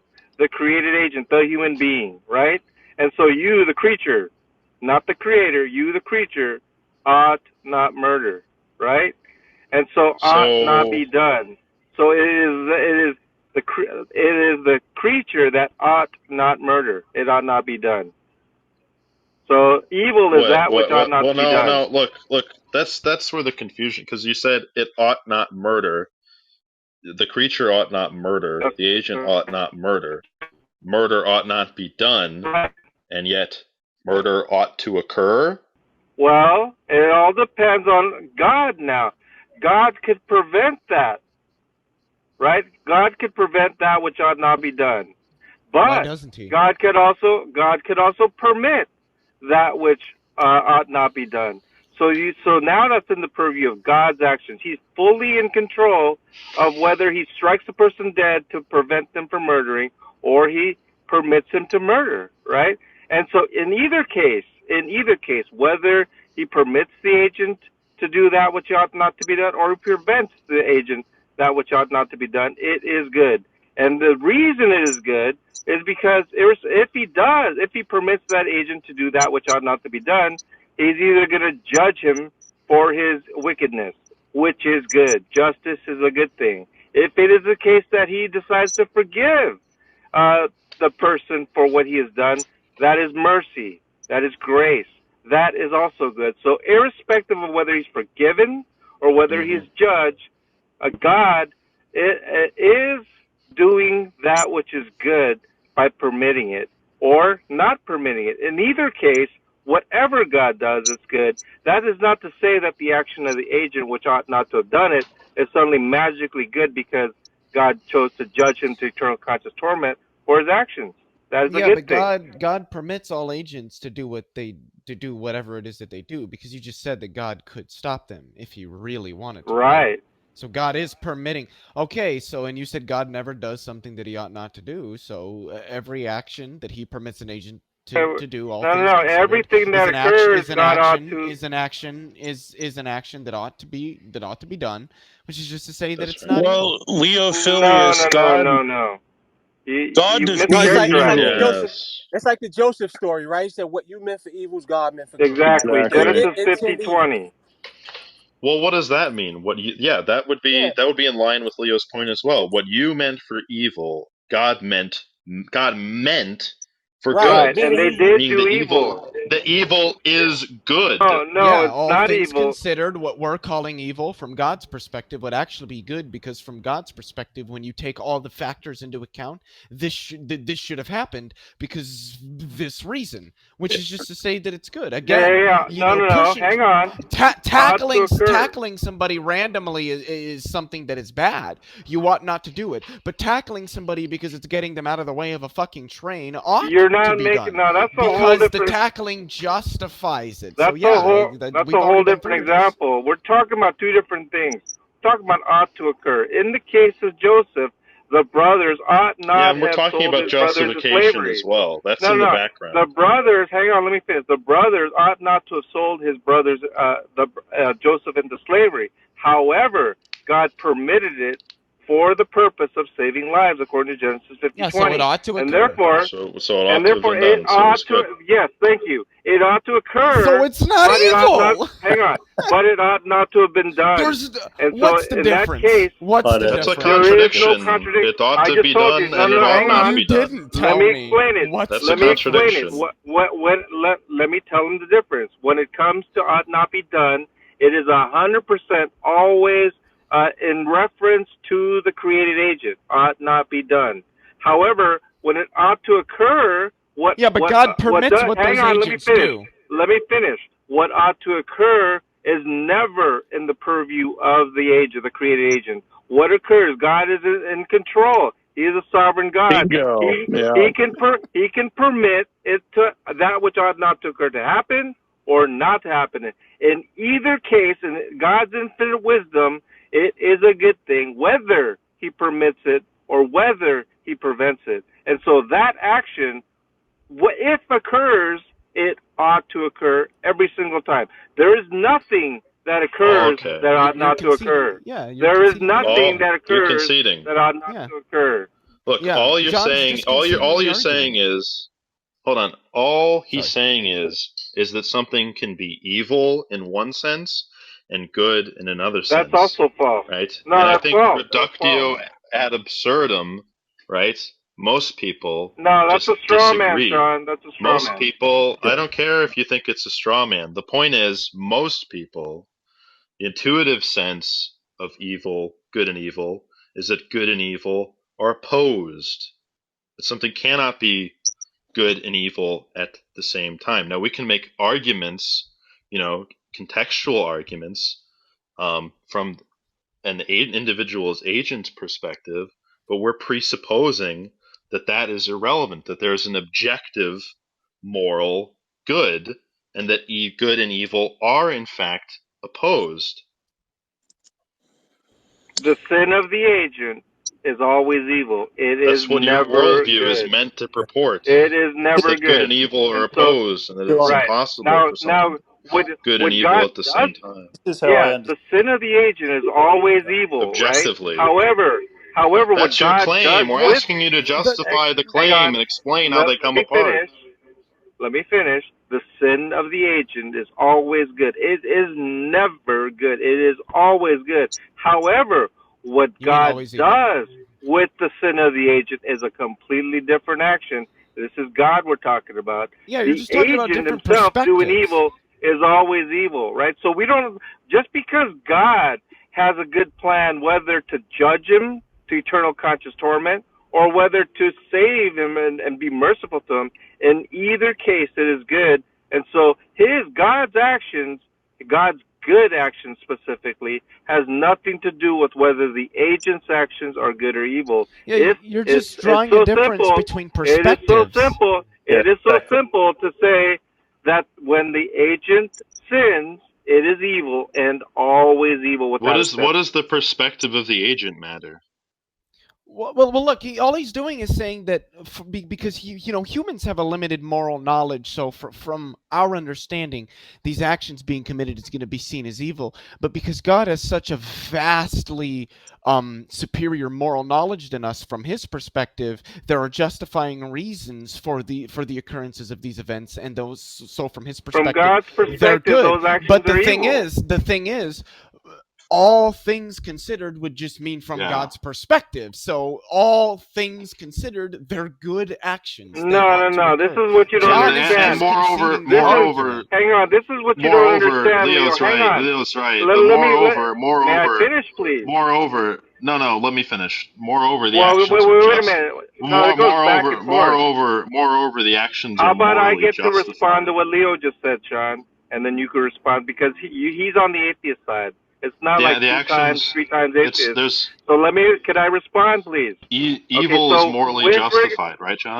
So Leo, with regard to the actions of the agent, right? That's okay. You don't have to answer. There are two separate actions, right?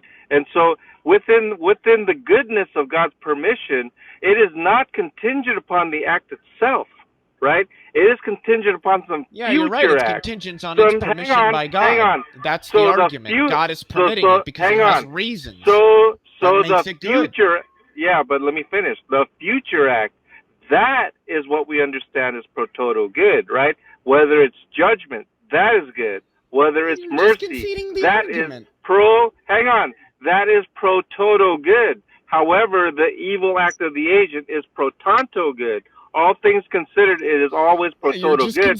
Pro toto good, pro toto good does not mean that the agent's actions is evil. So if you're trying to characterize the agent, let me say this, okay? If the agent's actions are considered good, right, when they are sinful, God would be unjust by condemning the actions of the agent. If you are willing to characterize that as good, that would be unjust to judge a good action unto punishment. And that's why it can never be good. The action it would is be always good in evil. virtue of God's punishing it. So once again, if it is the case that you are going to try to characterize that evil action by the sinner, the created agent, as good, because you keep trying to say that action is good. It is not good. It is evil. John, in my opinion, and the reason, but you just said it's good from God's perspective, right? It is not. No. From God's perspective, it is evil. That's why He's able to judge it. From God's perspective, it is evil, and that's why He's able to judge it. So why did God allow find the a number action of problems with what you've said, John. Because first of all, God does not permit or authorize evil. In fact, Jeremiah 19:4-5, he talks about the servants of Baal who were performing child sacrifice. They were actually burning their children, killing them, and their blood was being spilled. And he said that he did not command it. He didn't even speak it, and it didn't. The thoughts of those things didn't even come into his mind. And when you also mentioned David, and how David was assigned the blame, you completely misattributed the whole purpose of him talking to him this manner. Even though it was a soldier who actually laid the sword through Uriah the Hittite, the reason why he was singling out David is because he let David know that he recognized who planned it, who decreed it, and who conspired it, and that is the person who was getting the blame. If a God who does those sees that and properly rebukes David for his actions when he wanted to kill Uriah, he obviously this God doesn't have the character to plan or authorize evil. So there's a lot of problems That's with what I've false. heard, and in fact, on That's top of that, false. in fact, someone's talking about the rape of a girl. That is a holy sin against her. That's completely ludicrous.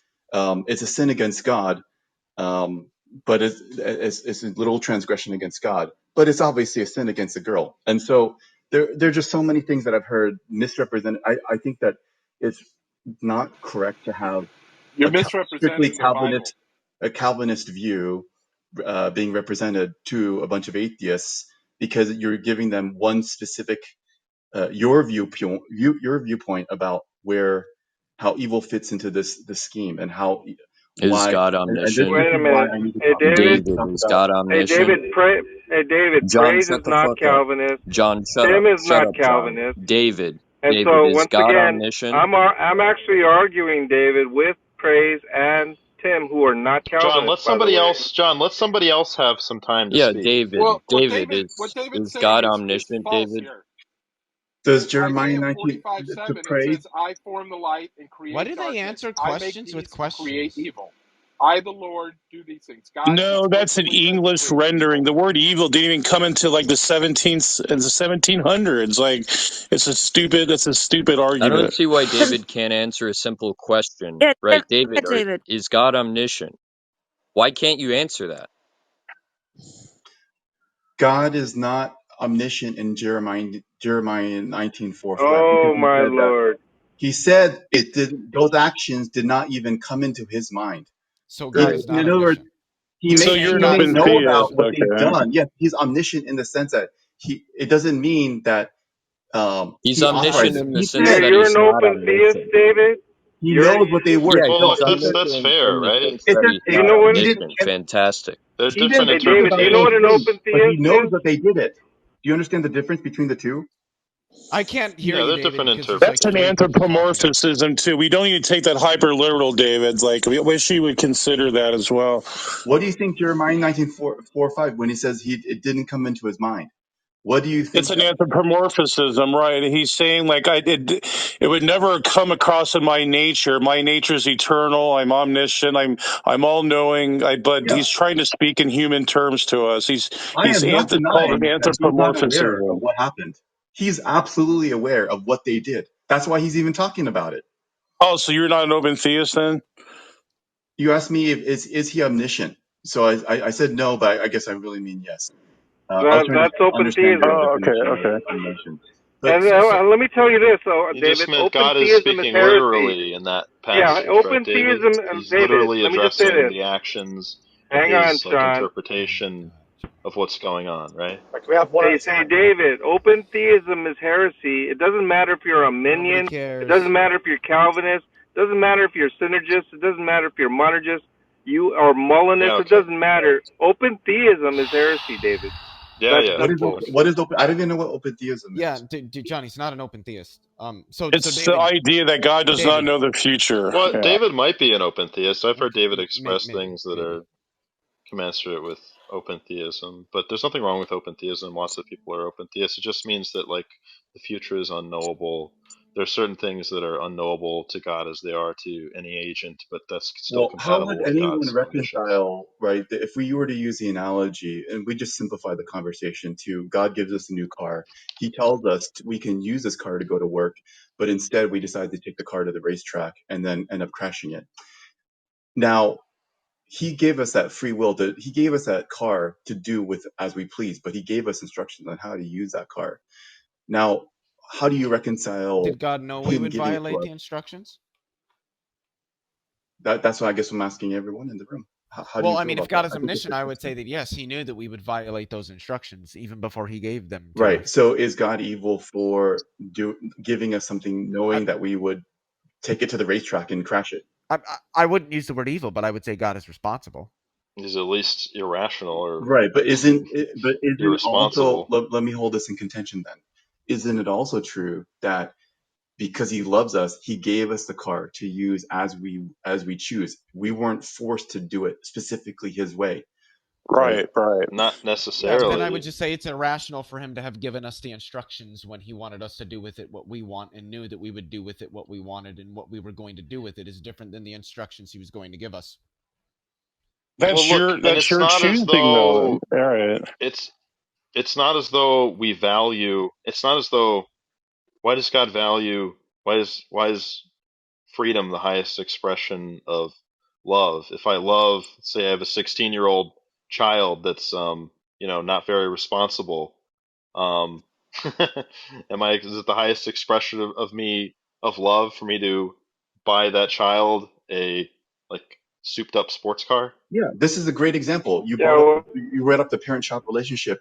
If you have a daughter and you want to protect her, you think, well, potentially you could just, she could only come out for dinner or for food and use the bathroom, but that's not really loving her. Loving her means you give her the freedom to experience the world, to potentially get hurt. Now you're talking about just black and white, freedom or no freedom. We're talking about degrees of freedom, right? And we're just saying that we don't value the complete freedom of any individual over our other values, like the freedom from pain and suffering and the freedom from being harmed by other people. We restrict people's freedoms. Why do these Christians change the somebody will give them a hypothetical and then they'll just completely change it and then address that. Okay, I don't understand. David, can you just respond to Sean's hypothetical, you dishonest piece of shit? You guys bounce around. Are you talking about instrumental rationality, Leo?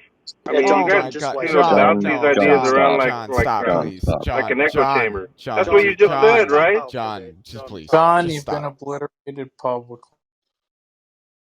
A lot of these hypotheticals are ill-formed too. I'm sorry, they're not legitimate. So they're ill-formed when we use them, and they're well-formed when you use them, right? Well, because you don't know the distinctions between the creator-creature distinction. You keep on conflating them. Well, it's just not relevant to the problem of evil. That's the thing you're not understanding. You're trying to find all these ways to wiggle out of the problem without actually addressing it. We did. We said that God defeated evil, so why is he obligated to explain what that meant to say that God has defeated evil? God defeated evil. I did explain that. The evil's an enemy is defined as an enemy biblically. So God, that the evil has no dominion over humanity. What do you so mean that's when already you say been defeated. What do you mean when you say it has no dominion over humanity? So the power of evil it's no longer effective. It's God destroyed. Yeah. So what you're saying is that. So hold on. Would you say that it is evil to rape an 11-year-old girl? How is that evil? Are you saying no, I'm asking you, is it evil to rape an 11-year-old girl for nothing more than the sake of your own pleasure? What I'm at, a clarifying question. No. I want an answer to the question. Is it evil I need to clarify. I need to get a clarification. An 11-year-old girl. In your view, go ahead. I need a clarification. So, you mean evil is in suffering or in harm, or do you mean evil? I mean evil as in that which, all things considered, ought not be done. All things considered, ought one not rape an 11-year-old girl for the sake of their own pleasure? That ought not be the case. Yeah. Okay, so then it's evil. So then I don't. But would you say that? Would you say that that's going to have an effect on that girl? Possibly, yes. I'm not denying that. So then I don't understand what you mean when you say that evil is powerless. What I mean is that it will not inflict us forever, that God is defeated, that we're not going to be under the power of evil. So, I mean, it's pretty clear. How do you guys understand reiterating the same statement. I don't know what the statement means. Well, I just don't know how it's relevant. Resolved. True. Ultimately, it isn't. It isn't relevant. He hasn't explained what any of this means. So if God defeated evil, why is he obligated to stop it? Because we're trying to understand. Wait, what? Because that's like oxymoronic, right? If God defeated evil, why is there any evil? That's the question you should ask. Well, just because there is, it doesn't mean this is like, let's say, like the football team that played in the Super Bowl last year, they lost. That doesn't mean that they don't exist. Like that doesn't follow. Oh, so you're just saying evil lost one time and that thus it's been defeated? Yeah. Yes, God defeated evil. Okay, well that's incomprehensible to any of us here. So what I'm trying to say is your real argument is against suffering. So you're utilitarian. No. It's a utilitarian argument. Yeah, that's right. Maybe that's for others, but not for me. It's a deontological argument. We're saying that things are all things considered. Well, it's an internal critique. No, First you're of all, arguing right? consequentialism. That's utilitarianism. I'm saying the consequences of evil have been No, defeated. Wait, hold Yeah. on. So, no one's wait, saying are that. you saying that the consequences of an evil. 11-year-old girl are not going to That's come what to I'm fruition? saying. No, what he's saying is, listen, the wages is death, Romans 6:23. Yeah, John, you're cutting out. So praise, you're saying that like the physiological John, just tap damage out, and like John. maybe an unwanted pregnancy and the psychological damage is not done when an 11-year-old girl is raped. I'm All not of the saying that. See, you gotta you just define said, evil. That's but my you whole just point. said though, you just said that the consequences of evil don't matter. But now Yeah. it seems that you're saying they do. Because I'm saying your definition of evil is not compatible with our definition of evil. So how do you define evil, praise? Right. Why not? I would That's say, the thing. That's the so tension here. I'm saying that evil is satanic. It's occultic powers. It's the What does that mean? You don't know what demonics means? You don't know what No, satanic influence I is? don't know what that means. What does it mean for something to be demonic or to be a satanic influence? It means the dominion and principalities of evil that yeah, like but you're Satan, the using fallen the word angels. evil in your definition of the word evil, and I'm not following you. What do you mean when you say evil? Satanic. I mean, it's that simple. Well, so like, what do you mean when you say satanic? What does that mean?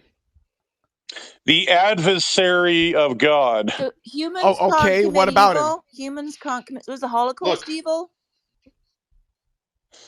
Well, there could have been evil influences around it, but God defeated that. What are you talking about? The Holocaust happened. Yeah, I'm saying it was still defeated, though. As So far as evil occurred, but it was defeated. Confusing. That doesn't make any sense. The Praise. It just seems like praise. It just seems like you're trying to infect us with your cognitive dissonance, right? Because the point is that good and evil are opposed. That's how we understand evil. Evil is that which ought not be done, all things considered. So we're speaking from an objective, 1 Corinthians deontological 15 perspective. says, "Evil is an enemy." It's personified. It's in a person. So how does your definition differ from our definition? That's really all that needs. Your definition is something that has to do with psychological traits and psychologically. My definition of evil is spiritual. So do you see the difference? Our usage of evil and good as well would actually be normative. So is it spiritual? So you're conceding that the word evil, you're using it in a spiritual context. I don't know what you mean by spiritual. I don't know what to tell you. I mean, if you don't know what that means, then it's just an argument for incredulity at that point. Like, I don't know what you mean when you say that. I can tell you what I mean when I say that good and evil are normative concepts. When you throw the word spiritual into that, when that's not the word I used, I just don't know what you mean. Okay, supernatural. If that doesn't do it, I don't know I think what to morality tell is you. supernatural? No, obviously not. It is. It derives from the supernatural. Yes.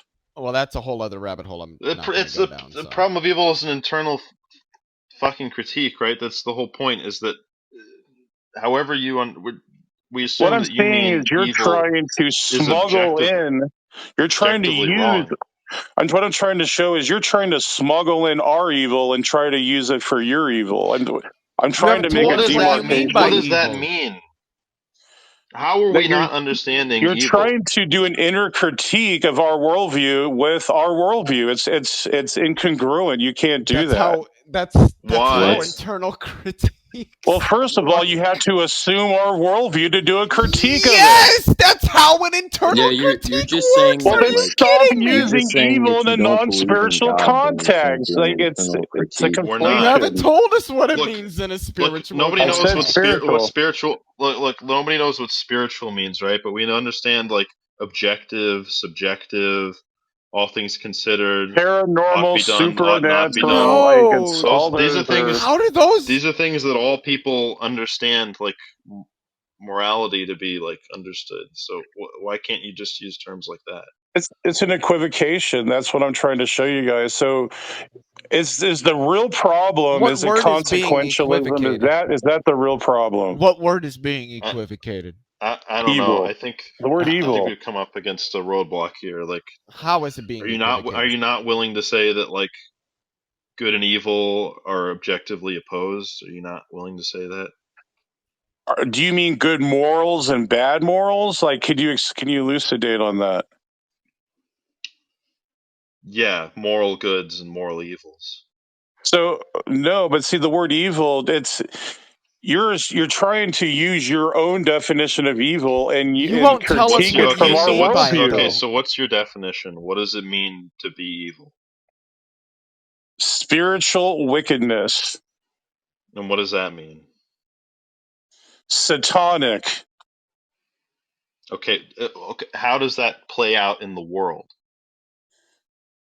That the driving force of bad things that happen. I'm not saying like Satan's behind every bush, but I'm saying What do you mean by bad?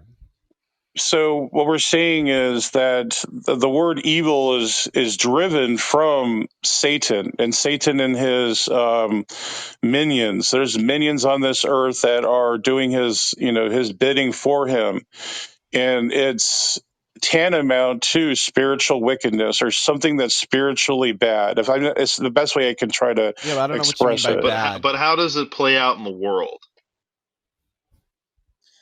That the will of God, when people defy the will of God, then you're automatically doing the bidding of Satan. Does that make sense? Still permitting it, though, right? Okay, so then humans can be evildoers, right? Yeah, yeah. Okay, so it's not just like demons or demonic forces, right? I mean, you don't want to say like demonic forces are in. No, I'm not saying like Because you think demons are because human nature is sinful, right? right. I'm saying they're doing the bidding of Sin is Satan. evil, right? Right. That they're Right. So working. that's just not going to help us like deal with this like problem, right? So we understand that like, okay, we're doing Satan's bidding or something, right? But Right. how is What it? I'm trying to Where's the show is disanalogy? I'm just trying to show your usage of the words of evil to me is kind of being abused. I think that if you're going to try to at least try to make a distinction, is it spiritual? Is it psychological? Is it So praise, you're saying evil emotional? is the bidding of Satan? That's what evil is? Yeah. So if the bidding of Satan is that all drowning babies should be saved, you're saying that saving drowning babies would be evil? So what do you mean drowning baby? Like the intentions behind the drowning Wait, babies is you're an telling me you issue. don't know what it means for a baby human being to be Well, drowning in water? your hypothetical needs to be explained better. Like, can What you? what needs to be explained about it? Well, I mean, is the Titanic going down and the You babies are there? Like, said that evil is doing the bidding of Satan, and so I asked you if Satan bidded that people should save drowning babies. Don't act like you don't know what drowning babies means. Are you no, saying then I'm that seeing your doing so would example. be evil because you would be doing the bidding of Satan, who has bidded that we should save drowning babies? Well, So no, doing that is Satan's doing his bidding bidding and is thereby would be evil. no. It's not Satan command theory. That's stupid. That's I irrelevant. don't know It's what you mean when you say that evil is Satan's bidding if you don't mean effectively so following out the Satan's commands bidding. of So Satan. Satan's bidding is anything contrary to the law of God or what God has Yeah, commanded. so Satan commands anything that's contrary to the laws of God. Yes. Yeah, so if Satan commanded that you should save drowning babies, you're saying that would be evil. Well, he would never command that because Yeah, that but is not that's contrary to not what I God. asked. That's not what I asked you, though. I didn't It ask you if basically he is would like command it. satanic command theory. I don't know why you have issue with that. No, because we have well, first of all, Satan's a contingent being, so why that makes no sense Wait, ontologically Satan's contingent on what? on and God's sovereignty. So God created Satan. Yeah. Why? Yeah, he created Satan. Yeah. Why? Because he to allow him to freely express his volition. Wait, but didn't Satan know that if didn't God know that if Satan did that he would amount to evil? Yeah. Yeah, but God created it anyway. He didn't create it. He permissed it. So it's something that God thinks should happen. Right. Do you know why he permits it? No, think about it. I just said Well, no, because he that's not what I defeated asked. it. Well, He all I'm defeated asking you it. is you're saying that God thinks that's something that should happen. It doesn't explain why he permitted it. Like, Well, because he it defeated does it. explain it. Doesn't make Because he would eventually defeat it anyway, and it would be used to glorify his loving nature, his supererogatory nature. I still don't. Well, that sort of helps explain it a little bit more, but it's still pretty opaque, right? Because like, why is glorifying? What does it mean? Why is glorifying God good? That he doesn't go, he's not. Well, see, what he does, he goes beyond obligation. So And why is he it went beyond necessary? obligation. Wait, what does that mean for a maximally great being to supersede its own obligation? I just don't know what that means. So, and even in a perfect being, I would even say this is the problem. Your definition of perfect is imperfect, Leophilius. That Well, a I take the perfect being definition is of perfect that just. classical theists take. Well, then classical theism is definitely not up to snuff. It's So definitely you're not the not a greatest position. classical theist. No, I'd say there's something greater than classical theism, because if classical theism purports that is the maximal position, that is not true because of supererogatory action. So I would Well, be I think not it's a. more entailed there. I don't know what it would mean for a maximally great and maximally moral being to not, do the maximally moral thing. Well, the moral thing is to punish the lawbreakers, right? Right. But the question is, why is it necessary for God to allow evil to glorify himself? To express, well, I mean, there's some other ones, but the main point is that God to express his mercy and compassion to people who do not deserve it. And that itself is praiseworthy in philosophy. It's called supererogation. I don't think that's what. So you're saying that that's a necessary action on God's part? I'm saying that's the maximal possible world that God chose. I must But is it maybe necessary? not necessarily. I don't think so. I'm thinking there could be other possible worlds where he did judge people without breaking that obligation. So then the question is, why does God choose to allow evil if it's not necessary?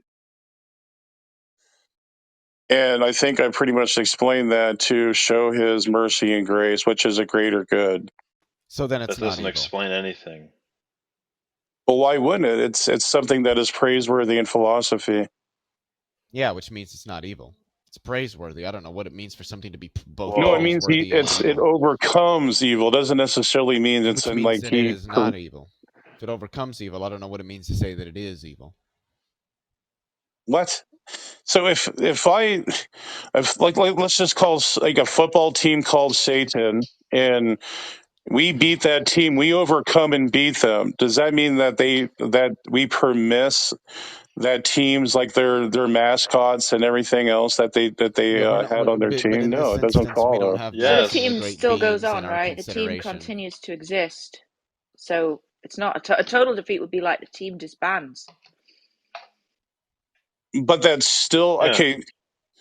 So, well, I mean, I'm talking like if to win the game, if let's say Team Jesus versus Team Satan, Team Jesus wins and overcomes that team, does that mean that team is totally non-existent anymore? Does that mean like they're do we It's permiss like do Right. we? So by defeated, you don't mean like they're non-existent, right? You just mean I don't know. He won one battle, like World War II. You know, it wasn't one battle; it was a war. When we say we defeated the Nazis, we mean altogether. So you're not using it in that sense, right? You just mean It's there was one battle they won. disanalogous. We're talking about objective goods and objective evils here.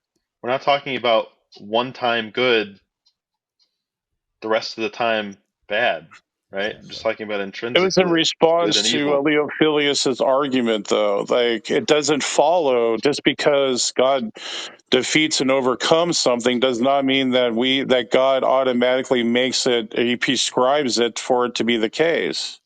So is God still permitting evil to occur or not? He permits it, but he doesn't prescribe it. So it doesn't follow that he prescribes it. Okay, so he defeated it, but he also permits it to occur. Say that again. I'm sorry. There's like 3 different people talking there. I'm sorry. You said he defeated evil, but he also permits evil to occur, right? Yes. Yeah. Okay, so we're just dealing with the permits to occur part. Right. But Leo takes it a step further and says, since he permits it, it becomes a moral ought. It ought happen. That just doesn't follow. Why? So let me ask you, Praise. Why does God permit these evils to occur? For his glory. So he has reasons for permitting these evils. Yeah. And in light of those reasons, the evil ought to occur. No, because he doesn't want it to happen. So then why does he permit them? What does it mean to say you have reasons for X's occurrence, but X ought not to occur? I don't know what that means. So he wish and not ought. He doesn't prescribe it to happen, but he allows it, and he makes a better good out of it. I have reasons to go to the store, but I ought not go to the store. Does that really make sense to you? That's a category error again. Like you're not what's even the category? What's the category? And what's the error? Then you're using it's a false analogy. Like you. What's the analogy? I wasn't making an analogy. Well, you tried to make a counter example. Well, that doesn't even like this. Your comparison is not valid. I'm saying like we need to understand like the conditions God is under. Valid? Well, you said something about the store. What the hell does the store have to do with sovereignty? You said God has reasons for permitting X, yet X ought not to occur. So I just filled it in. So I have reasons for going to the store, yet I ought not go to the store. I just don't know what that means. I don't know what it means to say I have reasons for permitting X, yet X ought not occur. Well, one is decreative and one is prescriptive. You keep on conflating the worlds of God. Yeah, and I keep telling you I don't understand why that matters.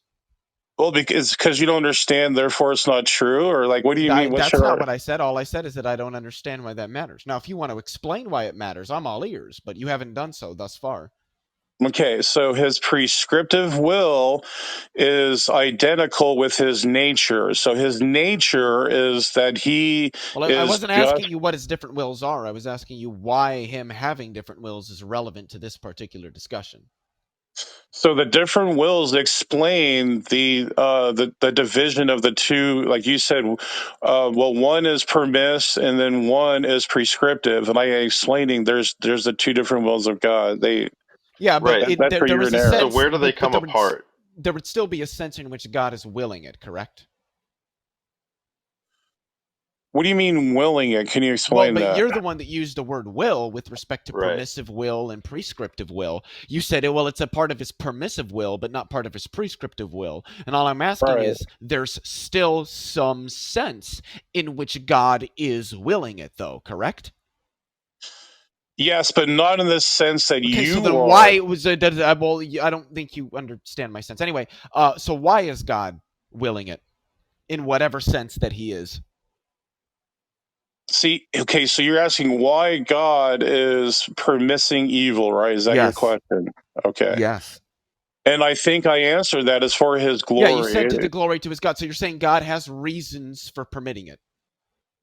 Yeah, I've already answered that. And then you're saying that in light of those reasons, the action or behavior that is being permitted is a behavior or an action that is something that should occur. It ought to occur in light of the reasons God has for permitting it to occur. God doesn't have oughts. He's not. I didn't ask you that. In light of God's reasons for permitting X, X ought to occur. Correct? Correct. So you you're okay. So you missing... said correct. Well, then I just don't know what it means to say that X is evil if it ought to occur, all things considered. Because that's what it means to say that something is good. Is that his it ought to permissive occur. will has nothing to Doesn't do with matter human which will it agents. is. Doesn't matter Leo, which will it you're is. missing the point. You His already permissive granted will, that it doesn't matter which will it is because you agreed that there is still some sense in which God is willing it. This is It so doesn't simple. matter You're not how. following. You're trying to overtalk I'm following me now. what you're saying. You're just not understanding His that it's permissive irrelevant. will has nothing to do with human It's irrelevant. agents. It's irrelevant. His prescriptive will does. So there's your distinction right there. It's irrelevant. It's completely relevant. It explains everything. No, it doesn't. I don't His think most permissive people in this will is room are for going a to greater understand what you're saying. purpose. Yeah, Duh. and that's the reason permitting the occurrence of X, which is just to say that X ought to occur, all things No, together. then you're saying it's prescriptive. Now you're conflating it. No, that's Yeah. you saying that. I never used those words. And I don't think that you could show I'm me some correcting you. entailment there either.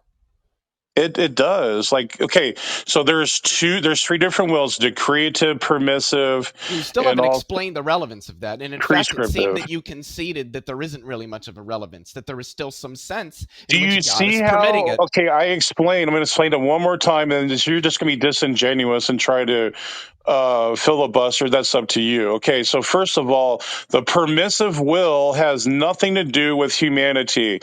It's his ontology. That's his prerogative completely. Now, with his prescriptive will, that is his moral law, and he is sovereign over all his creatures in the universe. So that Wait, so has God prescribes morality? Yes. Okay, so morality is arbitrary to God. Arbitrary to God? What does that mean? So you're saying that God means that God cannot do prescribes it. It's what idolatry? God says. I mean, see, this is the other thorn or a horn of the problem with your argument. Now you're doing the now you're command just theory. claiming that God is arbitrary, or that rather morality is arbitrary to whatever God says. No, that's the Euthyphro dilemma. It's a non sequitur. We're not going down the Euthyphro right now, but I would say anyway that the Christian virtue ethics completely refutes that anyway, the Euthyphro dilemma. It answers and addresses that. But that's a whole other rabbit hole. I know you're just bringing up non sequiturs now to try to derail the conversation. Well, no, I was just pointing out flaws in your line of argumentation. It's not my fault that it they was happen something to lead down completely different unrelated. roads. You tried to inject. You tried to leverage the stupid does praise take Euthyphro. good and evil to be ought and ought not? No, but the entailment could be though. Well, then I just don't understand. Like, outside you very low, very low. oh, is this better? Yeah. Yes. Yeah. So, like, I guess I just don't understand what it is you're saying is good or evil if it's not in a normative sense, right? So you're saying you want to say something like God's will is good, right? We can be in or out of accord with God's will, but Right. I don't understand how you're not saying something trivial. If it's just the case that there's this sort of accordance relation, and nothing turns on it, just in the same way that I could be in or out of accord with going to McDonald's a lot, right? Like, but that's not, good or evil, right? So, in accord with his prescriptive will, I keep on saying that. Like, this is like the 10th time I've said that. Yeah, but didn't you say his morality is part of his prescriptive will? His nature is part of his prescriptive Well, that's will. not what I asked you. Is his morality part of his prescriptive will? No, I don't know what that means. It's intelligible to when you say something like that. What does that even mean? So what I'm asking is morality something prescribed by God? Not in a epistemological sense, in an ontological sense. Sure. So and that is imposed on humans, I presume. Yes, it's rooted within every human. Okay. All right. So then there's going to be a disconnect in what you're saying. I don't see the disconnect at all. I really don't. So are there things that humans ought not do?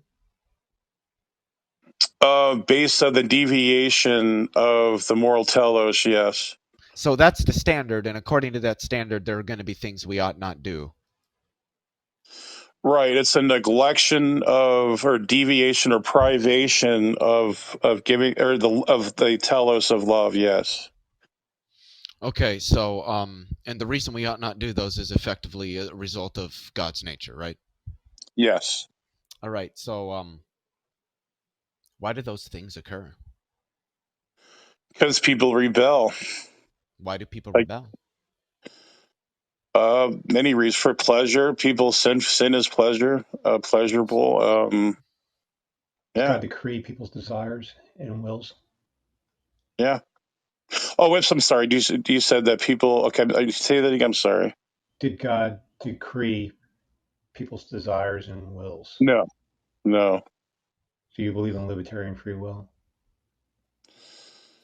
Yes, or there's another one out there called Agent. I think it's Agent something. I can't really put my finger right now, but there's two different kinds, but they kind of intersect. Yeah. So you're not Calvinist? No, no.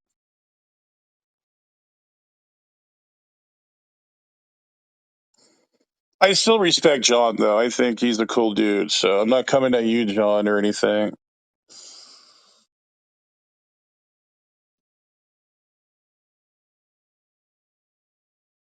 Man, that was a lot to hash out, but I appreciate the conversation, having me on here. Haiti and also Tom, thank you guys so much. Yeah, anytime, praise. Yeah. Anytime, man. Sweet. Well, I got to get going, guys. Have a good one, and I'll catch you guys later. We'll try and watch out for Satan. Yeah, don't be his minions. Don't do his bidding for him. Do Jesus' bidding. Okay, will do. Later, guys. Peace. All of his wills anything that comes from God comes from his nature. You can't say this will doesn't come from his nature. Anything that God acts, decrees, does, says, whatever, is all from his nature. Like anyone else. If something comes from you, that's your nature. Exactly. That was the point I tried to make to him, is that it doesn't matter what kind of will you think of God's this comes from. The fact of the matter is that there is some sense, and he agreed with this. There is some sense in which God is in fact willing this, and with respect to that, if that acts as justification for the occurrence of an event, then that's just to say that all things considered, that event ought to occur. And I just don't understand what it means to say that such an event is evil.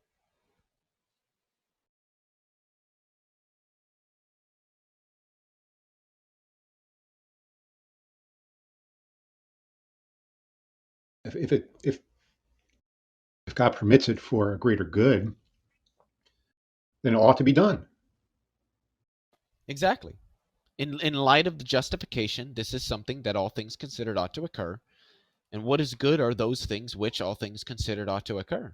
I just don't understand how the event would be evil. I guess they're saying, like, okay, humans are creating lemons, and God's going to take those lemons and create lemonade out of them. The thing is, God's permitting the lemons, where he doesn't have to permit the lemons. He could also just actualize the greater good because he's omnipotent. It's like saying, okay, we 9/11 happened, or a whole, or a tornado wiped out a whole entire town. Oh well, we can use this opportunity to rebuild the town and make it better. But you didn't need to wipe out the town to do that in the first place. It's Yeah, like, just build houses. There's Well, no exactly. problem. Notice with respect to what you said, Haiti, that what was it, like an hour and a half, an hour and 40 minutes ago, Praise admitted that. I asked him if this was the best of all possible worlds from God's perspective, and he said yes. And I asked him, and you agree that the best is the superlative form of good? And he said yes. And I said, okay, well, then that's just to say that this is the world in which all things which occur, at least from God's perspective, or all things considered, ought to occur. Like, you're just conceding the argument. So, yeah, what you said is a point that he had already conceded like an hour and a half ago.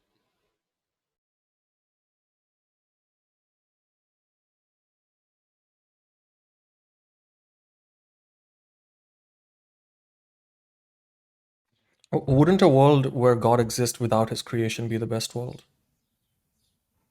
Yes. Well, no, unless he created the perfect world. So then, He could have just created heaven, right? That would be the best possible right. world. But then the fact that there is evil in this world means that this cannot be Yeah, of definitionally course. the best possible world.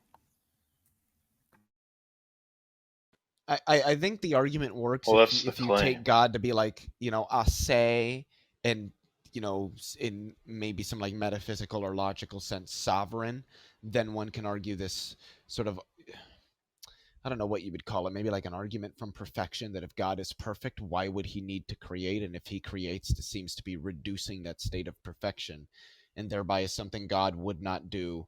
But I think and this is just me, maybe Friction or somebody else could speak to this more, but it seems, at least to me, that that's an argument that's only really going to work if you take God to like have aseity and complete perfection and sovereignty and things like that, which, is a perspective that I would say maybe not all, but a large majority of classical theists tend to hold to. Did I hear David say God wasn't omniscient?